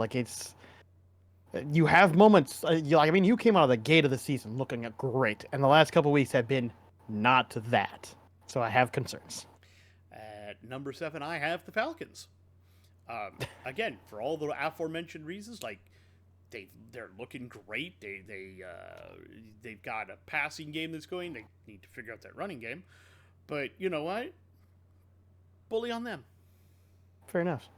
Number 6, I have the Texans. You're still recovering from that absolute whomping of the Minnesota game, but you're recovering okay. I do have some worries, obviously, based on injuries, how far you will actually be able to take this. But 6 is where you sit on my list right now. You're playing pretty well despite the injuries, so congrats on that. At number 6, I have the Texans. for pretty much the same reasons, and also they're one of the only teams on my list with a negative point differential. That is true. To be fair, that is mostly off of one really atrocious game. We shit them all. Like, we just fucked their shit in. They were not prepared for us at all. No. Number 5, I have the Lions. I kind of wanted to put them up a little higher, but I just have some weird feelings about certain other teams, and so unfortunately that does leave the Lions to drop a little bit. But I mean, you're still in my top 5. I mean, you're still a great team. Mm-hmm. At number 5, I have the Ravens, continuing to climb, doing great things. The only reason they're not higher is because they damn near tried to choke that game away. That's fair. Number 5, I have the Washington Commanders. I am continuing to be more... Huh? You said 5. You mean 4. I thought I said 4. My bad. At number 4, I have the Washington Commanders. You guys continue to impress me. You guys are continuing to slowly rise up. And frankly, I don't know if you're going to get past my 4, but like, you are itching in the top 3 already, which is absolutely insane. I don't think anyone expected this team to play as well as it is. Granted, there is still a little bit of the who have you beaten kind of concept. We'll see if that changes going forward. It feels like a lot of the teams they've beaten haven't been amazing teams, but at the same time, because I mean, my biggest worry is going to come down to their defense, if their defense can hold up on some of these bigger, better teams. But as far as offense is going, Jaden Daniels looks fucking amazing. My number 4 is the Lions. You had a bye week. We'll see how you do. Pretty much. Number 3, I have the Ravens. I realize this is maybe a little harsh of a jump for them, but like, I'm starting to feel that they're getting their vibes exactly what I originally expected them to be. I feel like they're finally getting that back again, and it just looks like King Henry is hard to do anything about. Lamar's finally getting it back together. Zay Flowers is starting to get targeted more. Mark Andrews and Isaiah Likely are finally getting more involved again. I think that this team is going to start getting real scary real fast. At number 3, I have the Commanders. Mostly because I don't see anybody in their division that can challenge them right now. None at all. Not even close. All the other teams are dysfunctional as fuck. Yep. Except for the Giants. The Giants are like slowly making room for it, but that's about it. Yes, but they're not going to challenge the way the Commanders are playing this year. No. Number 2, I have the Chiefs. Yep. And obviously that means my number 1 at the Vikings. Yeah, number 1 is the Vikings. Yeah, and we could... Look, it's not hard to tell you why. Chiefs are banged up, but both teams are 5-0. Both teams are 5-0. I think the Vikings will continue to get better, especially after TJ comes back. Especially when Aaron Jones comes back. I think the Chiefs are more banged up. Obviously, there is some bias. Obviously, we are Vikings fans. You could easily flip the 2-1, and I would still be okay with it. In my mind, I think the Vikings are just the better team right now, to be honest with you. But that's just at the moment right now. That's just the way I see it. Alrighty then. Next week, you ready? Yeah. All off the cuff. Let's go. Week 6, Thursday night, 49ers at Seahawks. Okay. If the 49ers find a way to lose this game, I think that will lead to serious concerns. 49ers have to win this game. They need to win this game. I'll take the Seahawks just for S&Gs. Fair enough. The London game, Jags at Bears. Jags really need this win badly. They do. However, I'm going to give it to the Bears because I think that they've been playing well, and if there's a team like the Jaguars' defense has not been great, and I think that Caleb could cook on that defense. I agree, which is why I am going with you on that. The next one I've already marked down for you, Texans at Patriots. We both know who we're taking. It's probably going to be the Texans unless Drake May is the second coming of Christ himself. Like, Commanders at Ravens. This will be a real test of the Commanders for sure. I think while their offense will be able to do pretty well against that Ravens defense, I just think that Ravens offense is going to score over and over again on that defense. So I think I'm going to give it to a Ravens, but it's going to be a shootout, I think. I agree, which is why I'm going with you on that. But if the Commanders beat the Ravens, that legitimizes them to me. Oh, absolutely. Browns at Eagles. I think the Browns are more dysfunctional at this point. I'm going Eagles. I agree. I thought about Browns You for a wanted, minute, you but were thinking about it. I saw that for a second. Cardinals at Packers. Last time I was like, Cardinals are playing so well, I'm gonna pick Cardinals, and then I got fucked over for it. These are pretty even teams, actually. And got fucked over for it. And then it got fucked over again. Yeah, I think the Cardinals have a real chance at it. Green Bay could be. Green Bay could win it too. They're pretty evenly matched, to be honest. All across the board in my mind, thinking about their teams, they're fairly evenly matched. I'm gonna go Arizona just because I feel like it's a 50-50 coin flip. I'll take the Packers. Yeah, I mean it's really a coin flip. Bucks at Saints. Spencer Rattler. I'm going Saints. I'm going Saints for the Rattler. I'll go Saints. Why not? Just for the giggles of it. Yep. I'm curious to see how this goes. Colts at Titans. Do we know if Anthony Richardson's going to be back do yet? not. Regardless, it's probably going to be Colts. I mean, Flacco's so good even when he's not. Like, the fact that they still almost won that game and he threw for, what, 400 yards or 300 yards or whatever? Interesting. Like, and so how is the Mayo Man going to fuck it up this week? To be fair, that is the most entertaining. Like I said, he may not be an amazing quarterback, but man, does he make football entertaining to watch. Chargers at Broncos.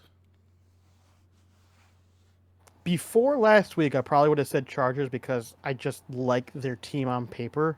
However, with the way the Broncos played and the way the last time the Chargers played, I'm actually leaning Broncos.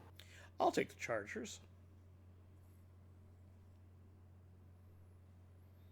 Steelers at Raiders. I mean, one team's dysfunctional, the other one is just kind of moseying its way through life, it feels like. I guess I'll go Steelers. They're not bad, they're just kind of moseying on through. Yeah, I'm with you on that. Lions at Cowboys. God, the only way the Lions lose this game is if the Cowboys pay the refs again. Probably, yes. Falcons at Panthers. We're going to take the Falcons. Falcons. Bengals at Giants. That should be the Bengals win, but I've been saying this for so long because, like, again, they should win. That defense is just so concerning. The way the Giants have been playing has been pretty good. I'm going to do a weird one. I guess I am going to go Giants. I don't like it, but I'm doing it. I'll take the Bengals. The Bungles have ruined me too long. I have to make a choice. Now here's the fun one for Monday night. Okay. Bills at Jets. It'll be Bills, for sure. The Jets are so dysfunctional, there's no way the Bills lose that. Oh, I agree. I understand with how bad they played, like... But the Bills there's just have no way also they'll... been, like... Yeah, trash. but they haven't been that dysfunctional in comparison. Like No, but... So... Yeah, they've shown more signs of life, I'll put it that way. All right. Well, that ends up the week. We do thank you for joining us this week. And we hope that whatever you put your mind to, you accomplish. Go ahead and do it. You know you can. We're going to say for right now, thank you for joining us. If you like what we do, hit the like button, hit the subscribe button, hit the bell so you can always be notified when we upload our content. I hope to have these up before the Thursday night game. And we will say for right now, have a great week. Peace out. Oh, and stay